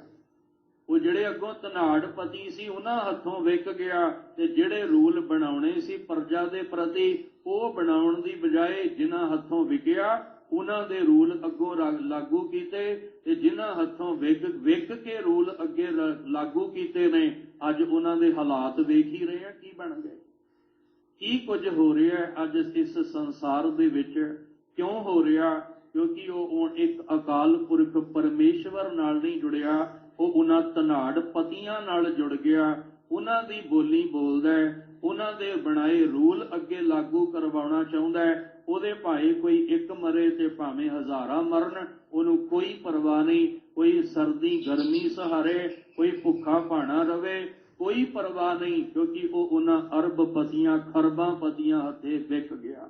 ਪਰ ਸਾਹਿਬ ਕਹਿੰਦੇ ਜਿਹੜਾ ਸੱਚ ਨਾਲ ਜੁੜਿਆ ਨਾ, ਪਰਮੇਸ਼ਵਰ ਨਾਲ, ਉਹਨੂੰ ਪਤਾ ਹੈ ਕਿ ਉਸ ਅਕਾਲ ਪੁਰਖ ਦੀ ਮਰਿਆਦਾ ਨੂੰ ਨਹੀਂ ਬਦਲਿਆ ਜਾ ਸਕਦਾ। ਦੁਨੀਆ ਦੇ ਵਿੱਚ ਅਸੀਂ ਜਿਹਦੇ ਹੱਥੋਂ ਵਿਕ ਗਏ ਉਹਦੀ ਮਰਿਆਦਾ ਨੂੰ ਅਪਣਾ ਲਾਂਗੇ, ਪਰ ਕਰਤੇ ਨੂੰ ਕੌਣ ਖਰੀਦੇਗਾ? ਉਸ ਮਾਲਕ ਨੂੰ ਖਰੀਦਣ ਵਾਲਾ ਕਿਹੜਾ ਪੈਦਾ ਹੋ ਗਿਆ? ਉਹਦਾ ਕਿਹੜਾ ਸ਼ਰੀਕ ਜਿਹੜਾ ਉਹਨੂੰ ਖਰੀਦ ਲਵੇ? ਇਸ ਲਈ ਉਹਦੇ ਬਣਾਏ ਹੋਏ ਨਿਯਮ ਅਟੱਲ ਨੇ। ਉਹਦੇ ਬਣਾਏ ਨਿਯਮਾਂ ਨੂੰ ਕੋਈ ਵੀ ਉਹਦਾ ਮੁੱਲ ਪਾ ਕੇ ਖਰੀਦ ਨਹੀਂ ਸਕਦਾ। ਸਾਹਿਬ ਕਹਿੰਦੇ ਅਮੁੱਲ ਧਰਮ, ਧਰਮ ਦਾ ਅਰਥ ਰੂਲ, ਨਿਯਮ, ਮਰਿਆਦਾ ਜਿਹੜੀ ਉਸ ਕਰਤੇ ਨੇ ਬਣਾਈ ਹੈ ਉਹਦਾ ਵੀ ਮੁੱਲ ਨਹੀਂ ਦਿੱਤਾ ਜਾ ਸਕਦਾ। ਅਮੁੱਲ ਦੀਵਾਨ, ਦੀਵਾਨ ਦਾ ਅਰਥ ਹੈ ਕਚਹਿਰੀ, ਜਿੱਥੇ ਉਹ ਫੈਸਲੇ ਕਰਦਾ ਬੈਠ ਕੇ। ਉਹਦੇ ਦੀਵਾਨ, ਉਹਦੀ ਕਚਹਿਰੀ ਨੂੰ ਜਿੱਥੇ ਨਿਆਂ ਹੁੰਦਾ ਹੈ, ਜਿਸ ਸੱਚੇ ਦਰ ਤੇ ਬੈਠ ਕੇ ਉਹ ਨਿਆਂ ਕਰਦਾ ਹੈ। ਵੱਡਾ ਤੇਰਾ ਦਰਬਾਰ ਸੱਚਾ ਤੁਧ ਤਖਤ, ਸਿਰ ਸ਼ਾਹਾਂ ਪਾਤਸ਼ਾਹ ਨਿਹਚਲ, ਚੌਰ ਛੱਤ ਸੱਚ ਦੇ ਦਰਬਾਰ ਵਿੱਚ ਜਿੱਥੇ ਉਹ ਆਪਣੀ ਕਚਹਿਰੀ ਵਿੱਚ ਫੈਸਲੇ ਸੁਣਾਉਂਦਾ ਹੈ, ਉਹਨੂੰ ਵੀ ਉਹਦਾ ਵੀ ਮੁੱਲ ਨਹੀਂ ਪਾਇਆ ਜਾ ਸਕਦਾ। ਮੈਨੂੰ ਮਾਫ ਕਰਨਾ, ਅੱਜ ਤੇ ਹਰ ਇੱਕ ਨੂੰ ਖਰੀਦਿਆ ਜਾ ਸਕਦਾ ਹੈ। ਜਿਸ ਜੱਜ ਨੇ ਫੈਸਲਾ ਸੁਣਾਉਣਾ ਉਹਨੂੰ ਵੀ ਖਰੀਦ ਲਓ ਤੁਸੀਂ, ਉਹਦਾ ਵੀ ਮੁੱਲ ਪੈ ਗਿਆ। ਜਿਹਨੇ ਦਲੀਲ ਦੇ ਕੇ ਨਿਆਂ ਕਰਨਾ ਸੀ, ਜਿਹਦੇ ਨਾਲ ਅਨਿਆਏ ਹੋਇਆ, ਧੱਕਾ ਹੋਇਆ, ਉਸ ਅਨਿਆਏ ਤੋਂ ਬਚਾਉਣਾ ਸੀ, ਵਕੀਲ ਨੇ ਦਲੀਲ ਦੇ ਕੇ ਉਹਨੂੰ ਵੀ, ਉਹਦਾ ਵੀ ਮੁੱਲ ਪੈ ਗਿਆ। ਜਿਸ ਗਵਾਹ ਨੇ ਗਵਾਹੀ ਦੇਣੀ ਸੀ ਉਹਦਾ ਵੀ ਮੁੱਲ ਪੈ ਗਿਆ। ਗਵਾਹ ਦਾ ਮੁੱਲ ਪਿਆ, ਉਹਨੇ ਗਵਾਹੀ ਝੂਠੀ ਦੇ ਦਿੱਤੀ। ਵਕੀਲ ਦਾ ਮੁੱਲ ਪੈ ਗਿਆ, ਉਹਨੇ ਦਲੀਲ ਝੂਠੀ ਦੇ ਦਿੱਤੀ। ਜੱਜ ਦਾ ਮੁੱਲ ਪੈ ਗਿਆ, ਉਹਨੇ ਫੈਸਲਾ ਝੂਠਾ ਸੁਣਾ ਦਿੱਤਾ। ਫਿਰ ਕਿਹੜੀ ਕਚਹਿਰੀ ਤੇ ਕਿਹੜੇ ਦਰਬਾਰ ਵਿੱਚ ਜਾਈਏ? ਜਦੋਂ ਦੁਨੀਆ ਚੋਂ ਨਿਆਂ ਨਾ ਮਿਲੇ, ਫਿਰ ਹੱਥ ਜੋੜ ਕੇ ਬੰਦਾ ਕਹਿੰਦਾ ਇੱਕ ਕਚਹਿਰੀ ਤਾਂ ਹੈ ਜਿੱਥੇ ਕਿਸੇ ਨੂੰ ਖਰੀਦਿਆ ਨਹੀਂ ਜਾ ਸਕਦਾ। ਇੱਕ ਤਾਂ ਦਰਬਾਰ ਐਸਾ ਹੈ ਜਿੱਥੇ ਨਿਆਂ ਹੁੰਦਾ, ਕਦੇ ਅਨਿਆਏ ਨਹੀਂ ਹੁੰਦਾ ਹੈ, ਜਿੱਥੇ ਕਦੇ ਗਲਤ ਫੈਸਲੇ ਨਹੀਂ ਹੁੰਦੇ। ਉੱਥੇ ਤੇ ਜਿੱਦਾਂ ਦਾ ਕੋਈ ਬੀਜ ਪਾ ਕੇ ਆਉਂਦਾ ਉਦਾਂ ਦਾ ਫਲ ਮਿਲਦਾ ਹੈ, ਜਿੱਦਾਂ ਦਾ ਕਰਮ ਕਰਕੇ ਆਉਂਦਾ ਉਦਾਂ ਦਾ ਫਲ ਉਹਦੀ ਝੋਲੀ ਵਿੱਚ ਪੈ ਜਾਂਦਾ ਹੈ। ਉੱਥੇ ਕਦੇ ਅਨਿਆਏ ਨਹੀਂ ਹੁੰਦਾ, ਕਿਉਂਕਿ ਉਹਦਾ ਦੀਵਾਨ, ਉਹਦੀ ਕਚਹਿਰੀ ਅਮੁੱਲ ਹੈ। ਜਿਹਨੂੰ ਕਦੇ ਖਰੀਦਿਆ ਨਹੀਂ ਜਾ ਸਕਦਾ, ਤੇ ਉਹਦੀ ਕਚਹਿਰੀ ਦਾ ਵਕੀਲ ਪਤਾ ਕੌਣ ਹੈ? ਸਤਿਗੁਰੂ। ਸਤਿਗੁਰੂ ਜੈਸਾ ਸਤਿਗੁਰੂ ਸੁਣੀਦਾ, ਤੈਸੋ ਹੀ ਮੈਂ ਡੀਠ, ਵਿਛੜਿਆ ਮੇਲੇ ਪ੍ਰਭੂ ਹਰ ਦਰਗਹ ਕਾ ਬਸੀੜ। ਤੇ ਗੁਰੂ ਨਾਨਕ ਸਾਹਿਬ ਨੂੰ ਖਰੀਦ ਲਿਆ ਲੋਕਾਂ ਨੇ। ਜਦੋਂ ਸੱਚ ਜਾ ਕੇ ਸੁਣਾਉਂਦੇ ਆ ਲੋਕਾਂ ਨੂੰ ਵੀ ਕਿਹੜੇ ਵਪਾਰੀ ਬਣੇ ਫਿਰਦੇ ਹੋ, ਧਰਮ ਦੇ ਨਾਂ ਤੇ ਲੋਕਾਂ ਨੂੰ ਲੁੱਟ ਰਹੇ ਹੋ, ਠੱਗ ਰਹੇ ਹੋ। ਕਿ ਸੱਜਣ ਨੇ ਖਰੀਦ ਲਿਆ ਗੁਰੂ ਨਾਨਕ ਸਾਹਿਬ ਨੂੰ? ਕਿ ਵਲੀ ਕੰਧਾਰੀ ਨੇ ਖਰੀਦ ਲਿਆ? ਕਿ ਬਾਬਰ ਨੇ ਖਰੀਦ ਲਿਆ? ਬਾਬਰ ਦੀ ਜੇਲ੍ਹ ਤੱਕ ਵੀ ਗੁਰੂ ਨਾਨਕ ਸਾਹਿਬ ਚਲੇ ਗਏ, ਪਰ ਬਾਬਰ ਬਾਬੇ ਨਾਨਕ ਨੂੰ ਖਰੀਦ ਨਹੀਂ ਸਕਿਆ। ਕਿ ਧੰਨ ਗੁਰੂ ਅਮਰਦਾਸ ਮਹਾਰਾਜ ਜੀ ਨੂੰ ਖਰੀਦ ਲਿਆ ਜਦੋਂ ਅਕਬਰ ਦੇ ਦਰਬਾਰ ਸ਼ਿਕਾਇਤ ਪਹੁੰਚੀ, ਇਹ ਤੇ ਪੰਗਤ ਸੰਗਤ ਇੱਕ ਕਰ ਦਿੱਤੀ ਇਹਨਾਂ ਨੇ, ਪਰ ਨਹੀਂ ਖਰੀਦ ਸਕਿਆ।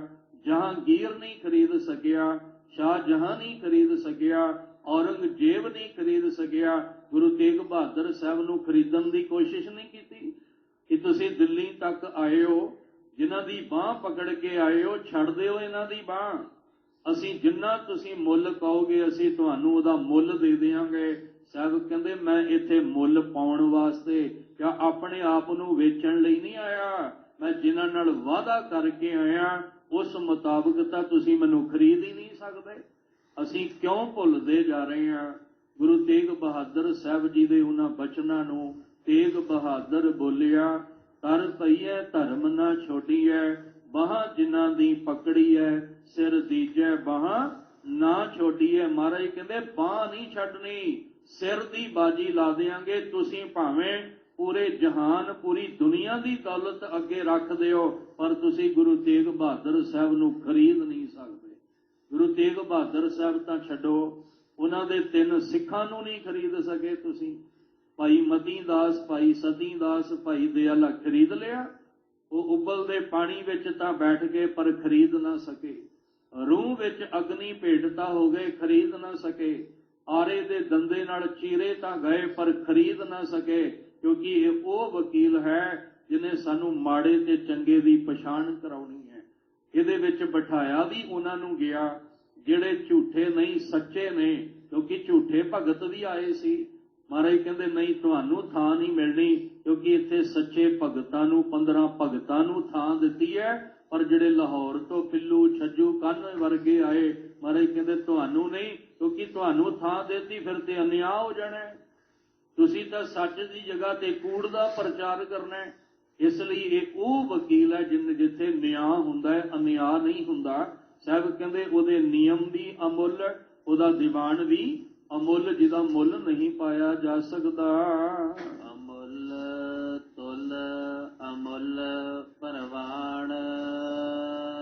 ਤੁਲ ਦਾ ਅਰਥ ਹੁੰਦਾ ਤੋਲਣਾ। ਜਿਹੜਾ ਉਹ ਤੋਲਣ ਵਾਲੀ ਤਕੜੀ ਹੈ ਨਾ, ਉਹ ਵੀ ਅਮੁੱਲ ਹੈ, ਉਹਦਾ ਮੁੱਲ ਨਹੀਂ ਪਾਇਆ ਜਾ ਸਕਦਾ। ਸਾਹਿਬ ਕਹਿੰਦੇ ਪ੍ਰਵਾਨ ਹੁੰਦਾ ਵੱਟੇ, ਜਿਹੜੇ ਤਕੜੀ ਦੇ ਵਿੱਚ ਵੱਟੇ ਪਾ ਕੇ ਤੋਲਿਆ ਜਾਂਦਾ ਹੈ, ਉਹਨੂੰ ਵੀ ਖਰੀਦਿਆ ਨਹੀਂ ਜਾ ਸਕਦਾ ਹੈ। ਸਾਹਿਬ ਜਿਵੇਂ ਬਚਨ ਪੜ੍ਹਦੇ ਆ, ਆਪੇ ਕੰਡਾ ਆਪ ਤਰਾਜੀ ਪ੍ਰਭ ਆਪੇ ਤੋਲ ਤੋਲਾਇਆ। ਇਹਦਾ ਮਤਲਬ ਉਹਦਾ ਜਿਹੜਾ ਤੋਲ ਹੈ ਉਹ ਵੀ ਪੂਰਾ ਹੈ, ਉਹਦੇ ਵਿੱਚ ਕੋਈ ਘਾਟ ਨਹੀਂ, ਕਮੀ ਨਹੀਂ ਹੈ, ਕਿਸੇ ਪ੍ਰਕਾਰ ਦੀ 20 ਪ੍ਰਕਾਰ ਦੀ ਕਮੀ ਨਹੀਂ। ਤੇ ਉਹਦਾ ਜਿਹੜਾ ਤੋਲਣ ਵਾਲਾ ਹਿਸਾਬ ਹੈ ਉਹ ਵੀ ਪੂਰਾ ਹੈ, ਉਹਦੇ ਵਿੱਚ ਵੀ ਕੋਈ ਕਮੀ ਨਹੀਂ। ਤੇ ਬਾਹਰ ਦਾ ਤੋਲ ਤੇ ਆਪਾਂ ਵੇਖਦੇ ਹੀ ਹਾਂ, ਜੋ ਕੁਝ ਸੰਸਾਰ ਸਮਾਜ ਵਿੱਚ ਹੁੰਦਾ ਹੈ, ਦਿਖਾਇਆ ਕੁਝ ਜਾਂਦਾ ਹੈ ਤੇ ਵਿਕਾਇਆ ਕੁਝ ਜਾਂਦਾ ਹੈ, ਦਿੱਤਾ ਕੁਝ ਜਾਂਦਾ ਹੈ ਤੇ ਦੇਖਿਆ ਦਿਖਾਇਆ ਕੁਝ ਜਾਂਦਾ ਹੈ। ਸਾਹਿਬ ਕਹਿੰਦੇ ਉਹਦਾ ਤੋਲ ਵੀ ਪੂਰਾ, ਉਹਦਾ ਮੁੱਲ ਨਹੀਂ ਕੋਈ ਪਾ ਸਕਦਾ।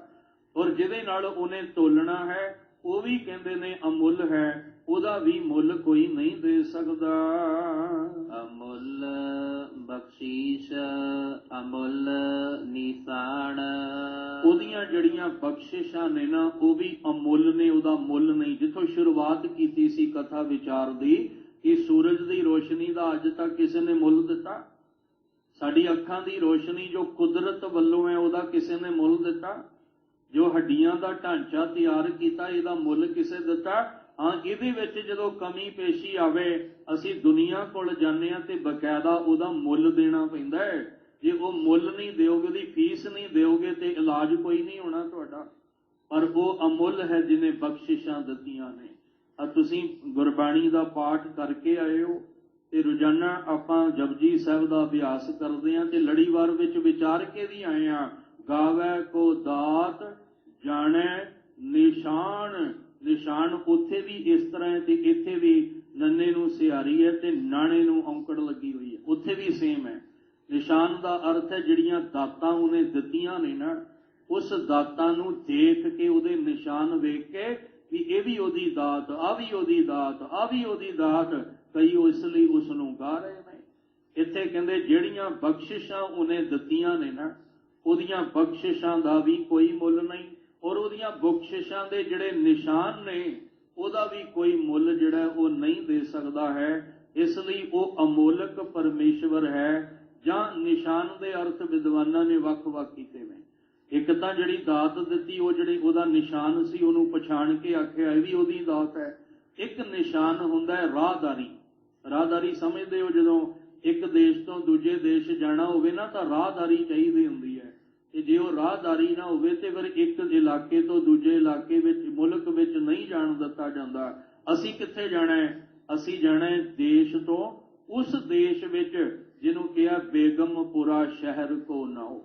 ਅਸੀਂ ਜਾਣਾ ਲੋਕ ਤੋਂ ਪਰਲੋਕ, ਉਹਦੇ ਲਈ ਰਾਹਦਾਰੀ ਚਾਹੀਦੀ ਹੈ ਤੇ ਉਹ ਜਿਹੜੀ ਰਾਹਦਾਰੀ ਹੈ ਨਾ ਉਹਨੂੰ ਕੋਈ ਖਰੀਦ ਨਹੀਂ ਸਕਦਾ। ਬਾਹਰ ਦੀ ਰਾਹਦਾਰੀਆਂ ਖਰੀਦੀਆਂ ਜਾਂਦੀਆਂ ਨੇ, ਉਹਦਾ ਮੁੱਲ ਵੀ ਪੈ ਜਾਂਦਾ ਹੈ। ਰਾਹਦਾਰੀ ਕਿਸੇ ਦੀ ਨਾਮ ਦੀ ਹੁੰਦੀ ਹੈ ਤੇ ਜਾਂਦਾ ਕੋਈ ਹੋਰ ਪਿਆ, ਉਹਦਾ ਮੁੱਲ ਪੈ ਗਿਆ, ਉਹ ਬਦਲ ਗਿਆ। ਪਰ ਜਿਹੜੀ ਰਾਹਦਾਰੀ ਪਰਮੇਸ਼ਵਰ ਦੇ ਨਾਮ ਵਿੱਚੋਂ ਮਿਲਣੀ ਆ ਨਾ, ਉਹ ਅਮੁੱਲ ਹੈ, ਉਹਦਾ ਮੁੱਲ ਨਹੀਂ ਪਾਇਆ ਜਾ ਸਕਦਾ। ਅਮੁੱਲ ਕਰਮ ਅਮੁੱਲ ਫਰਮਾਨ। ਇੱਥੇ ਕਰਮ ਦਾ ਅਰਥ ਵੀ ਬਖਸ਼ਿਸ਼ ਹੈ, ਰਹਿਮਤ ਕਹਿ ਲਓ। ਪਹਿਲਾਂ ਆਇਆ ਅਮੁੱਲ ਬਖਸ਼ੀਸ਼, ਇੱਥੇ ਅਮੁੱਲ ਦਾ ਕਰਮ ਦਾ ਅਰਥ ਰਹਿਮਤ ਕਹਿ ਲਓ, ਰਹਿਮ।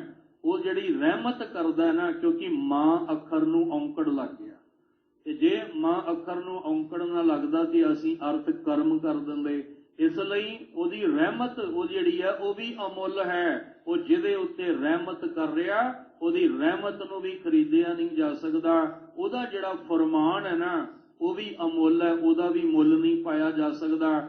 ਦੁਨੀਆ ਵਿੱਚ ਜਿਹੜੇ ਹੁਕਮਰਾਨ ਹੁਕਮ ਕਰਦੇ ਆ, ਉਹਨਾਂ ਦੇ ਹੁਕਮ ਦਾ ਮੁੱਲ ਪੈ ਜਾਂਦਾ ਹੈ, ਉਹਨਾਂ ਦੇ ਹੁਕਮ ਨੂੰ ਖਰੀਦਿਆ ਜਾ ਸਕਦਾ ਹੈ, ਪਰ ਉਸ ਮਾਲਕ ਦੇ ਫਰਮਾਨ ਨੂੰ, ਉਹਦੇ ਹੁਕਮ ਨੂੰ ਕੋਈ ਨਹੀਂ ਖਰੀਦ ਸਕਦਾ, ਕਿਉਂਕਿ ਉਹ ਅਮੁੱਲ ਹੈ, ਉਹਦਾ ਮੁੱਲ ਨਹੀਂ ਦਿੱਤਾ ਜਾ ਸਕਦਾ।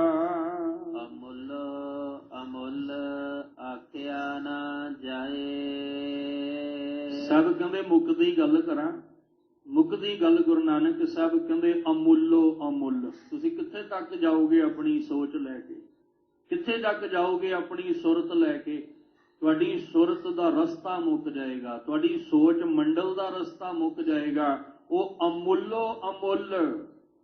ਜੇ ਕੋਈ ਅਮੁੱਲ ਜੇ ਵੀ ਆ ਕੇ ਕਿਤੇ ਰੁਕੇ ਨਾ, ਨਹੀਂ ਉਸ ਤੋਂ ਵੀ ਅਗਾਂਹ ਪਤਾ ਨਹੀਂ ਉਹ ਕਿੰਨਾ ਅਮੁੱਲ ਹੈ, ਜਿਹਦਾ ਮੁੱਲ ਨਹੀਂ ਪਾਇਆ ਜਾ ਸਕਦਾ।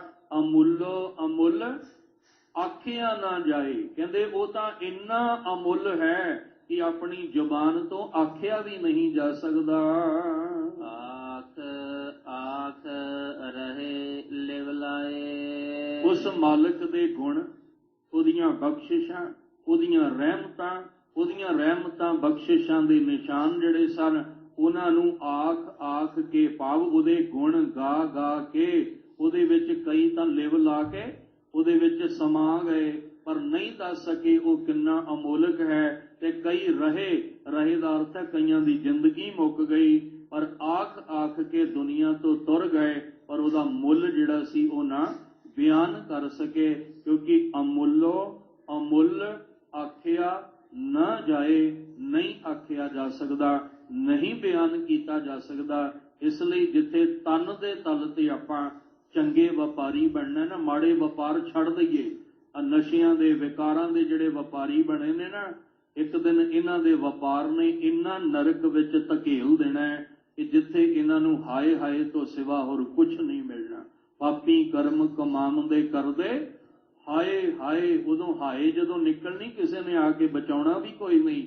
ਚੰਗੇ ਵਪਾਰੀ ਬਣੀਏ, ਚੰਗਾ ਵਪਾਰ ਕਰੀਏ, ਆਪਣੇ ਪਾਲਣ ਤੇ ਪਰਿਵਾਰ ਦੇ ਪਾਲਣ ਪੋਸ਼ਣ ਵਾਸਤੇ ਉਹਦੇ ਨਾਲ ਮਨ ਦੇ ਤਲ ਉੱਤੇ ਅਸੀਂ ਗੁਰੂ ਅਸਥਾਨ ਤੇ ਆ ਕੇ ਆ ਸ਼ੁਭ ਗੁਣਾਂ ਦੇ ਵਣਜਾਰੇ ਬਣੀਏ ਤੇ ਚੰਗੇ ਗੁਣ ਗ੍ਰਹਿਣ ਕਰਕੇ ਵਣਜਾਰੇ ਬਣ ਕੇ ਇਥੋਂ ਅਸੀਂ ਗੁਰਮੁਖ ਜਨਮ ਸਵਾਰ ਦਰਗਾਹ ਚੱਲਿਆ ਸੱਚੀ ਦਰਗਾਹ ਜਾਏ ਸੱਚਾ ਪਿੜ ਮੱਲਿਆ ਵਾਲਾ ਜੀਵਨ ਵੀ ਬਣਾ ਸਕੀਏ।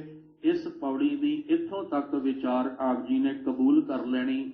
ਅੱਜ 15 ਭਗਤ ਜੋ ਗੁਰੂ ਗ੍ਰੰਥ ਸਾਹਿਬ ਪਾਤਸ਼ਾਹ ਜੀ ਦੇ ਵਿੱਚ ਬਿਰਾਜਮਾਨ ਨੇ, ਸਾਡੇ ਵਾਸਤੇ ਬਾਣੀ ਗੁਰੂ ਹੈ ਬਾਣੀ, ਵਿੱਚ ਬਾਣੀ ਅੰਮ੍ਰਿਤ ਸਾਰੇ, ਜਿਹਦੇ ਵਿੱਚ ਭਗਤ ਰਵਿਦਾਸ ਜੀ 40 ਸ਼ਬਦਾਂ ਦੇ ਵਿੱਚ ਬਿਰਾਜਮਾਨ ਨੇ, ਜਿਨ੍ਹਾਂ ਦਾ ਅੱਜ ਪ੍ਰਕਾਸ਼ ਪੁਰਬ ਸੰਗਤਾਂ ਬੜੇ ਪਿਆਰ ਤੇ ਭਾਵਨਾ ਸ਼ਰਧਾ ਦੇ ਨਾਲ ਮਨਾ ਰਹੀਆਂ ਨੇ।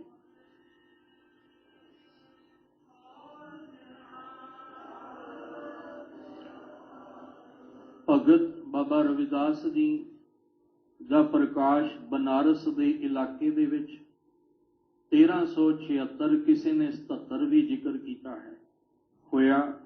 ਨਾਮ ਵੀ ਵਿਦਵਾਨਾਂ ਨੇ ਵੱਖਰੇ ਵੱਖਰੇ ਜਿਹੜੇ ਆ ਉਹ ਬਿਆਨ ਕੀਤੇ ਨੇ। ਪਿਤਾ ਸੰਦੋਖ ਦਾਸ ਤੇ ਮਾਤਾ ਕਲਸੀ ਦੇਵੀ। ਕਈਆਂ ਨੇ ਪਿਤਾ ਦਾ ਨਾਮ ਰਾਘਵ ਰਘੂ ਵੀ ਜਿਹੜਾ ਉਹ ਜ਼ਿਕਰ ਕੀਤਾ, ਤੇ ਕਈਆਂ ਨੇ ਮਾਤਾ ਦਾ ਨਾਮ ਧੁਰਬਿਨੀਆ ਵੀ ਜਿਹੜਾ ਇਸ ਤਰ੍ਹਾਂ ਜ਼ਿਕਰ ਕੀਤਾ ਹੈ। ਪਰਿਵਾਰ ਦੇ ਵਿੱਚ ਜਿਹੜਾ ਕਿੱਤਾ ਕੰਮ ਹੈ ਨਾ, ਉਹ ਚੰਮ ਦਾ ਹੈ, ਚਮੜੇ ਦਾ ਕੰਮ ਹੈ, ਜੁੱਤੀਆਂ ਗੰਢਣ ਦਾ ਕੰਮ ਹੈ। ਉਸ ਚਮੜੇ ਦੇ ਕੰਮ ਨੂੰ ਚਮਾਰ ਸ਼ਬਦ ਦੇ ਦਿੱਤਾ ਗਿਆ। ਜਾਂ ਇੱਕ ਬ੍ਰਾਹਮਣੀ ਸੋਚ ਨੇ ਨਾ ਵੰਡੀਆਂ ਜਿਹੜੀਆਂ ਪਾਈਆਂ ਸੀ, ਖੱਤਰੀ ਬ੍ਰਾਹਮਣ ਸ਼ੂਦ ਵੈਸ਼ ਦੀ, ਉਹਦੇ ਵਿੱਚ ਉੱਚੀ ਜਾਤੀ ਤੇ ਨੀਵੀਂ ਜਾਤੀ ਵਿੱਚ ਵੰਡ ਦਿੱਤਾ ਗਿਆ। 2 ਹਿੱਸਿਆਂ 'ਚ ਵੰਡ ਦਿੱਤਾ। ਆ ਨੀਵੀਂ ਜਾਤੀ ਦੇ ਨੇ, ਆ ਉੱਚੀ ਜਾਤੀ ਨੇ। ਤੇ ਬੜੀ ਵਾਰ ਆਪ ਜੀ ਨਾਲ ਸਾਂਝ ਪਾਈ, ਐਸੇ ਗੁਰ ਕੋ ਬਲ ਬਲ ਜਾਈਏ। ਜਿਹੜੇ ਸਤਿਗੁਰੂ ਕਹਿੰਦੇ ਇੱਥੇ ਜਿਹੜਾ ਆ ਗਿਆ, ਕੋਈ ਉੱਚਾ ਨਹੀਂ, ਕੋਈ ਨੀਵਾਂ ਨਹੀਂ, ਖੱਤਰੀ ਬ੍ਰਾਹਮਣ ਸ਼ੂਦ ਵੈਸ਼ ਉਪਦੇਸ਼ 4 ਵਰਨਾ ਕੋ ਸਾਂਝਾ। ਇੱਥੇ ਮਨੁੱਖਤਾ ਵੇਖੀ ਜਾਂਦੀ ਹੈ, ਇੱਥੇ ਜਾਤਾਂ ਪਾਤਾਂ ਨਹੀਂ ਵੇਖੀਆਂ ਜਾਂਦੀਆਂ। ਇੱਥੇ ਉਹਦੇ ਕਰਮ ਦੇਖੇ ਜਾਂਦੇ ਆ। ਕਰਮ ਕਰਕੇ ਕੋਈ ਨੀਚ ਹੈ, ਕਰਮ ਕਰਕੇ ਕੋਈ ਉੱਤਮ ਹੈ, ਪਰ ਸਰੀਰ ਕਰਕੇ ਕੋਈ ਉੱਚਾ ਤੇ ਨੀਵਾਂ ਨਹੀਂ, ਕਿਰਤ ਕਰਕੇ ਕੋਈ ਉੱਚਾ ਤੇ ਨੀਵਾਂ ਨਹੀਂ ਹੈ। ਸਾਨੂੰ ਤੇ ਮਹਾਰਾਜ ਨੇ 4 ਗੁਣ ਦਿੱਤੇ ਨੇ। ਜਦੋਂ ਤੁਸੀਂ ਆਉਂਦੇ ਹੋ ਤੇ ਸਭ ਤੋਂ ਪਹਿਲਾਂ ਮਿਲਦੀ ਜੋੜਿਆਂ ਦੀ ਸੇਵਾ ਹੈ। ਪਹਿਲਾਂ ਤੇ ਮਹਾਰਾਜ ਕਹਿੰਦੇ ਜੋੜਿਆਂ ਵਿੱਚ ਖਲੋਣਾ ਸਿੱਖ। ਤੇਰੀ ਤਾਂ ਇੱਥੋਂ ਹੀ ਆ ਕੇ ਜਿਹੜੀ ਆ ਉਹ ਕਿਰਤ ਸ਼ੁਰੂ ਹੁੰਦੀ ਹੈ। ਜੇ ਤੂੰ ਉੱਚੀ ਬੁਲੰਦੀਆਂ ਨੂੰ ਛੂਣਾ ਚਾਹੁੰਦਾ ਤਾਂ ਤੇਰੀ ਸ਼ੁਰੂਆਤ ਹੀ ਜੋੜੇ ਘਰ ਤੋਂ ਹੋਣੀ ਚਾਹੀਦੀ ਹੈ। ਜਿਹਨੂੰ ਨੀਵਾਂ ਕਰਕੇ ਬ੍ਰਾਹਮਣ ਨੇ ਆਖਿਆ, ਇਹ ਜਿਹੜੇ ਚਮੜੀ ਦਾ ਕੰਮ ਕਰਦੇ ਆ, ਜੁੱਤੀਆਂ ਗੰਢਣ ਦਾ, ਇਹ ਨੀਵੀਂ ਜਾਤ ਦੇ ਨੇ। ਇਹਨਾਂ ਨੂੰ ਧਰਮ ਗ੍ਰੰਥ ਪੜ੍ਹਨ ਸੁਣਨ ਦੀ ਕੋਈ ਇਜਾਜ਼ਤ ਨਹੀਂ। ਇਹਨਾਂ ਨੂੰ ਧਰਮ ਮੰਦਰ ਵਿੱਚ ਵੀ ਆਉਣ ਦੀ ਕੋਈ ਇਜਾਜ਼ਤ ਨਹੀਂ। ਤੇ ਗੁਰੂ ਸਾਹਿਬ ਕਹਿੰਦੇ, ਗੁਰੂ ਕੇ ਸਿੱਖਾ, ਪਹਿਲੀ ਗੱਲ ਤੇ ਜਿਸ ਘਰ 'ਚ ਤੂੰ ਆਉਣਾ, ਇੱਥੇ ਤੇਰੀ ਜਾਤ ਨਹੀਂ ਵੇਖੀ ਜਾਣੀ, ਇੱਥੇ ਤੇਰਾ ਕਰਮ ਦੇਖਿਆ ਜਾਣਾ। ਦੂਜੀ ਗੱਲ, ਤੇਰੀ ਸ਼ੁਰੂਆਤ ਹੀ ਜੋੜਿਆਂ ਤੋਂ ਕਰਨੀ ਹੈ। ਤੂੰ ਉੱਥੋਂ ਸੇਵਾ ਕਰਕੇ ਜਦੋਂ ਇੱਥੇ ਆਏਗਾ, ਸੱਚ ਜਾਣੀ ਫਿਰ ਤੇਰੀ ਅਵਸਥਾ ਬਹੁਤ ਉੱਚੀ ਹੋ ਜਾਏਗੀ। ਨੀਚ ਜਾਤ ਹਰ ਜਪਦਿਆਂ ਉੱਤਮ ਪਦਵੀ ਪਾਏ। ਤੂੰ ਉੱਤਮ ਪਦਵੀਆਂ ਤੱਕ ਪਹੁੰਚ ਜਾਏਗਾ। ਜਿਹੜੇ ਬ੍ਰਾਹਮਣਾਂ ਨੇ ਸਾਨੂੰ ਵੰਡਿਆ ਉਹ ਤੇ ਨੀਵੇਂ ਰਹਿ ਗਏ, ਪਰ ਜਿਨ੍ਹਾਂ ਨੂੰ ਨੀਵਾਂ ਕਿਹਾ ਸੀ ਅੱਜ ਉਹ ਗੁਰੂ ਗ੍ਰੰਥ ਸਾਹਿਬ ਵਿੱਚ ਬਹਿ ਗਏ। ਜਿਨ੍ਹਾਂ ਨੂੰ ਮੰਦਰ ਵਿੱਚੋਂ ਕੱਢਿਆ ਸੀ ਉਹ ਹਰਮੰਦਰ ਵਿੱਚ ਬਹਿ ਗਏ, ਤੇ ਜਿਹੜੇ ਮੰਦਰ ਦੇ ਮਾਲਕ ਸੀ ਉਹ ਅੱਜ ਮੰਦਰ ਜੋਗੇ ਵੀ ਨਹੀਂ ਰਹਿ ਗਏ। ਇਹ ਸੋਚਣਾ ਵਿਚਾਰਨਾ ਹੈ, ਕਿਉਂਕਿ ਬਨਾਰਸ ਕਾਂਸ਼ੀ ਦੇ ਇਲਾਕੇ ਵਿੱਚ ਕ੍ਰਾਂਤੀਕਾਰੀ ਜੇ ਕਿਸੇ ਨੇ ਲਿਆਂਦੀ, ਕ੍ਰਾਂਤੀ ਲਿਆਂਦੀ, ਜਾਗਰਤਾ, ਤੇ ਇੱਕ ਕਬੀਰ ਸਾਹਿਬ ਤੇ ਇੱਕ ਰਵਿਦਾਸ ਜੀ, ਜਿਨ੍ਹਾਂ ਨੇ ਜਾਗਰਤਾ ਲਿਆ ਕੇ ਦੁਨੀਆ ਨੂੰ ਸਮਝਾਇਆ। ਹਾਲਾਂਕਿ ਪਿਤਾ ਦੇ ਕੋਲ ਧਨ ਦੌਲਤ ਬੜੀ ਹੈ, ਪਰ ਉਹਨਾਂ ਨੇ ਸਭ ਕੁਝ ਤਿਆਗ ਕੇ ਰਵਿਦਾਸ ਢਵੰਤਾ ਢੋਰ ਨੀਤ 3 ਤਿਆਗੀ ਮਾਇਆ, ਇੱਕ ਕੁਟੀਆਂ ਬਣਾ ਕੇ ਉਹਦੇ ਵਿੱਚ ਜੁੱਤੀਆਂ ਗੰਢਣ ਦਾ ਕੰਮ। ਔਰ ਤੁਸੀਂ ਵੇਖੋ 15 ਦੇ 15 ਕੀਰਤੀ ਨੇ। ਉਹਨਾਂ ਨੇ ਕੋਈ ਆਸ਼ਰਮ ਬਣਾ ਕੇ, ਆਪਣੇ ਡੇਰੇ ਬਣਾ ਕੇ ਨਹੀਂ ਬੈਠੇ। ਉਹਨਾਂ ਨੇ ਮਿਹਨਤ ਕਰਕੇ ਉਹਨੂੰ ਪਾ ਲਿਆ। ਕਿਵੇਂ ਹਾਥ ਪਾਉ ਕਰ ਕਾਮ ਸਭ ਚੀਤ ਨਰੰਜਨ ਨਾਲ। ਜਿਹੜੇ ਆ ਡੇਰੇ ਤੇ ਆਸ਼ਰਮ ਬਣਾ ਕੇ ਬੈਠੇ ਆ, ਸੱਚ ਜਾਣਿਓ ਉਹ ਕਿਰਤ ਨਹੀਂ ਕਰ ਸਕਦੇ, ਤੇ ਜਿਨ੍ਹਾਂ ਨੇ ਕਿਰਤ ਕੀਤੀ ਉਹ ਨਿਰੰਕਾਰ ਦੇ ਚਰਨਾਂ ਵਿੱਚ ਜਾ ਕੇ ਸਮਾ ਗਏ। 15 ਭਗਤਾਂ ਦਾ ਜੀਵਨ ਪੜ੍ਹੋ, ਗੁਰੂ ਗ੍ਰੰਥ ਸਾਹਿਬ ਪਾਤਸ਼ਾਹ ਦੀ ਬਾਣੀ ਵਿੱਚੋਂ ਉਹਨਾਂ ਦਾ ਆਸਰਾ ਲੈ ਕੇ किन्नी ईमानदारी नाल किरत करके चित निरंकार नाल जोड़िया, बाहरों जुत्तियां नहीं गंढियां, अंदर नूं भी अपने आप नूं गंढ लिया। जदों अंदर गंढ लिया ते दुनिया नूं फिर वो दसदे ने, कहण लगे काहदा माण करदे हो। जिवें कबीर साहब दे सलोकां विच ही कबीर साहब कहंदे बिल्कुल सही है, हर स्यों हीरा छाड़ के करे आन की आस, ते नर दोजक जाएंगे सत भाखै रविदास। रविदास जी सत भाखदे ने, बोलते ने कि नाम दा हीरा छड्ड के दुनिया दे हीरे मगर दौड़न वालिया, एक दिन शरीर छड्डेगा ते आ दुनिया दा हीरा तेरे हथ आके भी नहीं आएगा। पर आ हीरा कट्ठा कर, इहदा व्यापारी बन, सच जानी आ हीरे कट्ठे कर, ये तेनू उस बेगमपुरा शहर तक ले जाणगे। इसलिए उन्होंने आख्या जल की भीत पवन का थंबा, रकत बूंद का गारा, हाड मास नाड़ी को पिंजर, पंखी वसे बेचारा प्राणी, क्या मेरा क्या तेरा, जैसे तरवर पंख बसेरा। कहते किसी ने पारस भी दिता सी रविदास जी नूं, या रख लो तुसी बड़े बड़े भगत हो, भगती दे गुण ने तुहाडे विच काम आएगा। वो कहते जिथे पिया सी उत्थे ही पिया रह गया, क्योंकि अवस्था सी जो नर दुख में, दुख नहीं माने सुख स्नेह और भै नहीं जाके, कंचन माटी माने दी अवस्था। वो कुछ दिनों बाद वो सज्जन फिर आया, आख्या फिर उही कुटिया, उही जुत्तियां गंढण दा काम, पारस नाल ते जो मर्जी इकट्ठा कर लो। उन्हें आख्या नहीं, मैनू ते एक हीरा मिल गया नाम दा, बस उहदे नाल अपने जीवन नूं लोक तो परलोक तक पहुंचाना है। बेगमपुरा शहर तक उस हीरे दे कहते बदौलत पहुंचना है। इसलिए दुनिया दे लोगों बाहर दे जीवन नूं तां समझ लिया, हुण किते अंदर दे जीवन नूं भी समझो। जदों अंदर झाती मारोगे तुहानूं एक बहुत वड्डा विछोड़े दा दुख महसूस होएगा। असीं हुण तक बाहर दे दुखड़े ही सुणाउंदे रहे हैं, किसी नूं भी जाके पुछिए बाहर दे दुखड़े ही सुणावांगे, पर अंदर दा दुखड़ा कोई कोई सुनाएगा। वो किहड़ा सी, बहुत जन्म बिछरे थे माधो, ये जन्म तुम्हारे लिखै, कह रविदास आस लग जीवों चिर भयो, दर्शन देखै। जिन्हां ने आरती दे रूप विच भी सानू शब्द दे के ते आख्या उस नाम दी आरती तो बिना ये सारे पसारे झूठे ने, ये धर्म दे कर्म झूठे ने।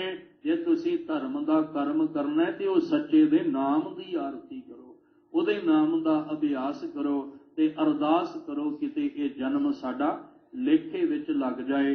भगत रविदास जी जिन्हां ने अपने जीवन नूं इन्ना उच्चा कर लिया कि जिन्ने उच्ची जाति वाले सन वो भी आके रविदास जी अगे झुक गए कि तुहाडी कमाई जिहड़ी है वो साडे नालों वड्डी है। चितौड़ दी राणी भी आके जिहड़ी है वो झुक गई, सिकंदर लोधी भी आके झुक गया, और मीरा बाई वर्गी भी आके इन्हां अगे झुक के कहंदी आ कि तुहाडे विच ओ गुण है, तुसीं ओ व्यापारी हो शुभ गुणां दे, ते जिहड़ा व्यापार तुसीं कीता ना वो नाम दा वो साडी झोली विच भी पाओ। ते फिर बैठ के कोल आप भी गाउंदे होणगे, ते जिन्ने भी बैठ के आके कोल बैठदे होणगे ना वो सारे भी गाउंदे होणगे कि जन्म तुम्हारे लेखे, यह जन्म तुम्हारे लेखे, जन्म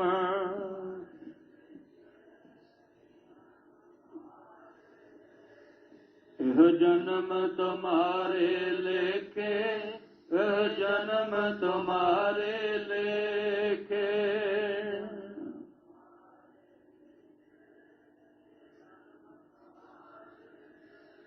बहुत जन्म बिछरे थे माधो, बहुत जन्म बिछरे थे माधो,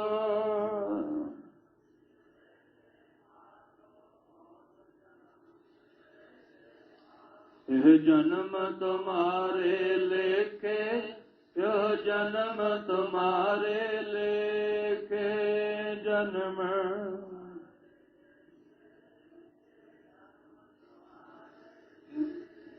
कह रविदास आस लग जीव, कह रविदास आस लग जीव,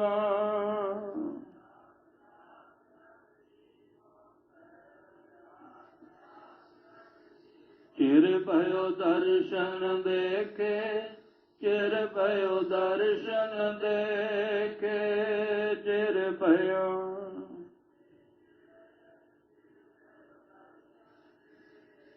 एहो जन्म तुम्हारे लेके, एहो जन्म तुम्हारे लेके।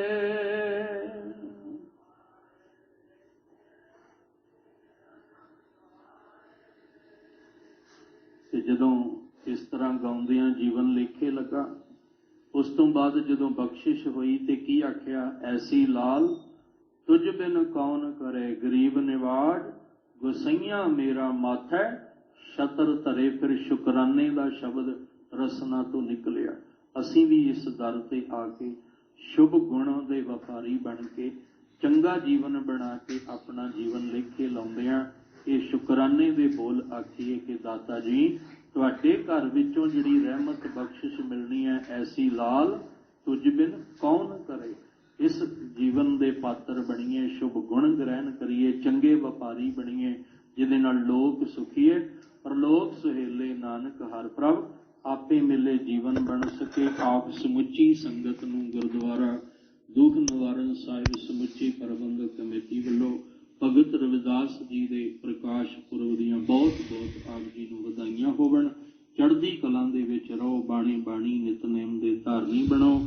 ਅੱਜ ਦੇ ਪਾਵਨ ਬਚਨ ਗੁਰੂ ਨਾਨਕ ਸਾਹਿਬ ਦੇ ਆਪਣੇ ਹਿਰਦੇ ਅੰਦਰ ਵਸਾ ਲਈਏ ਜੀ।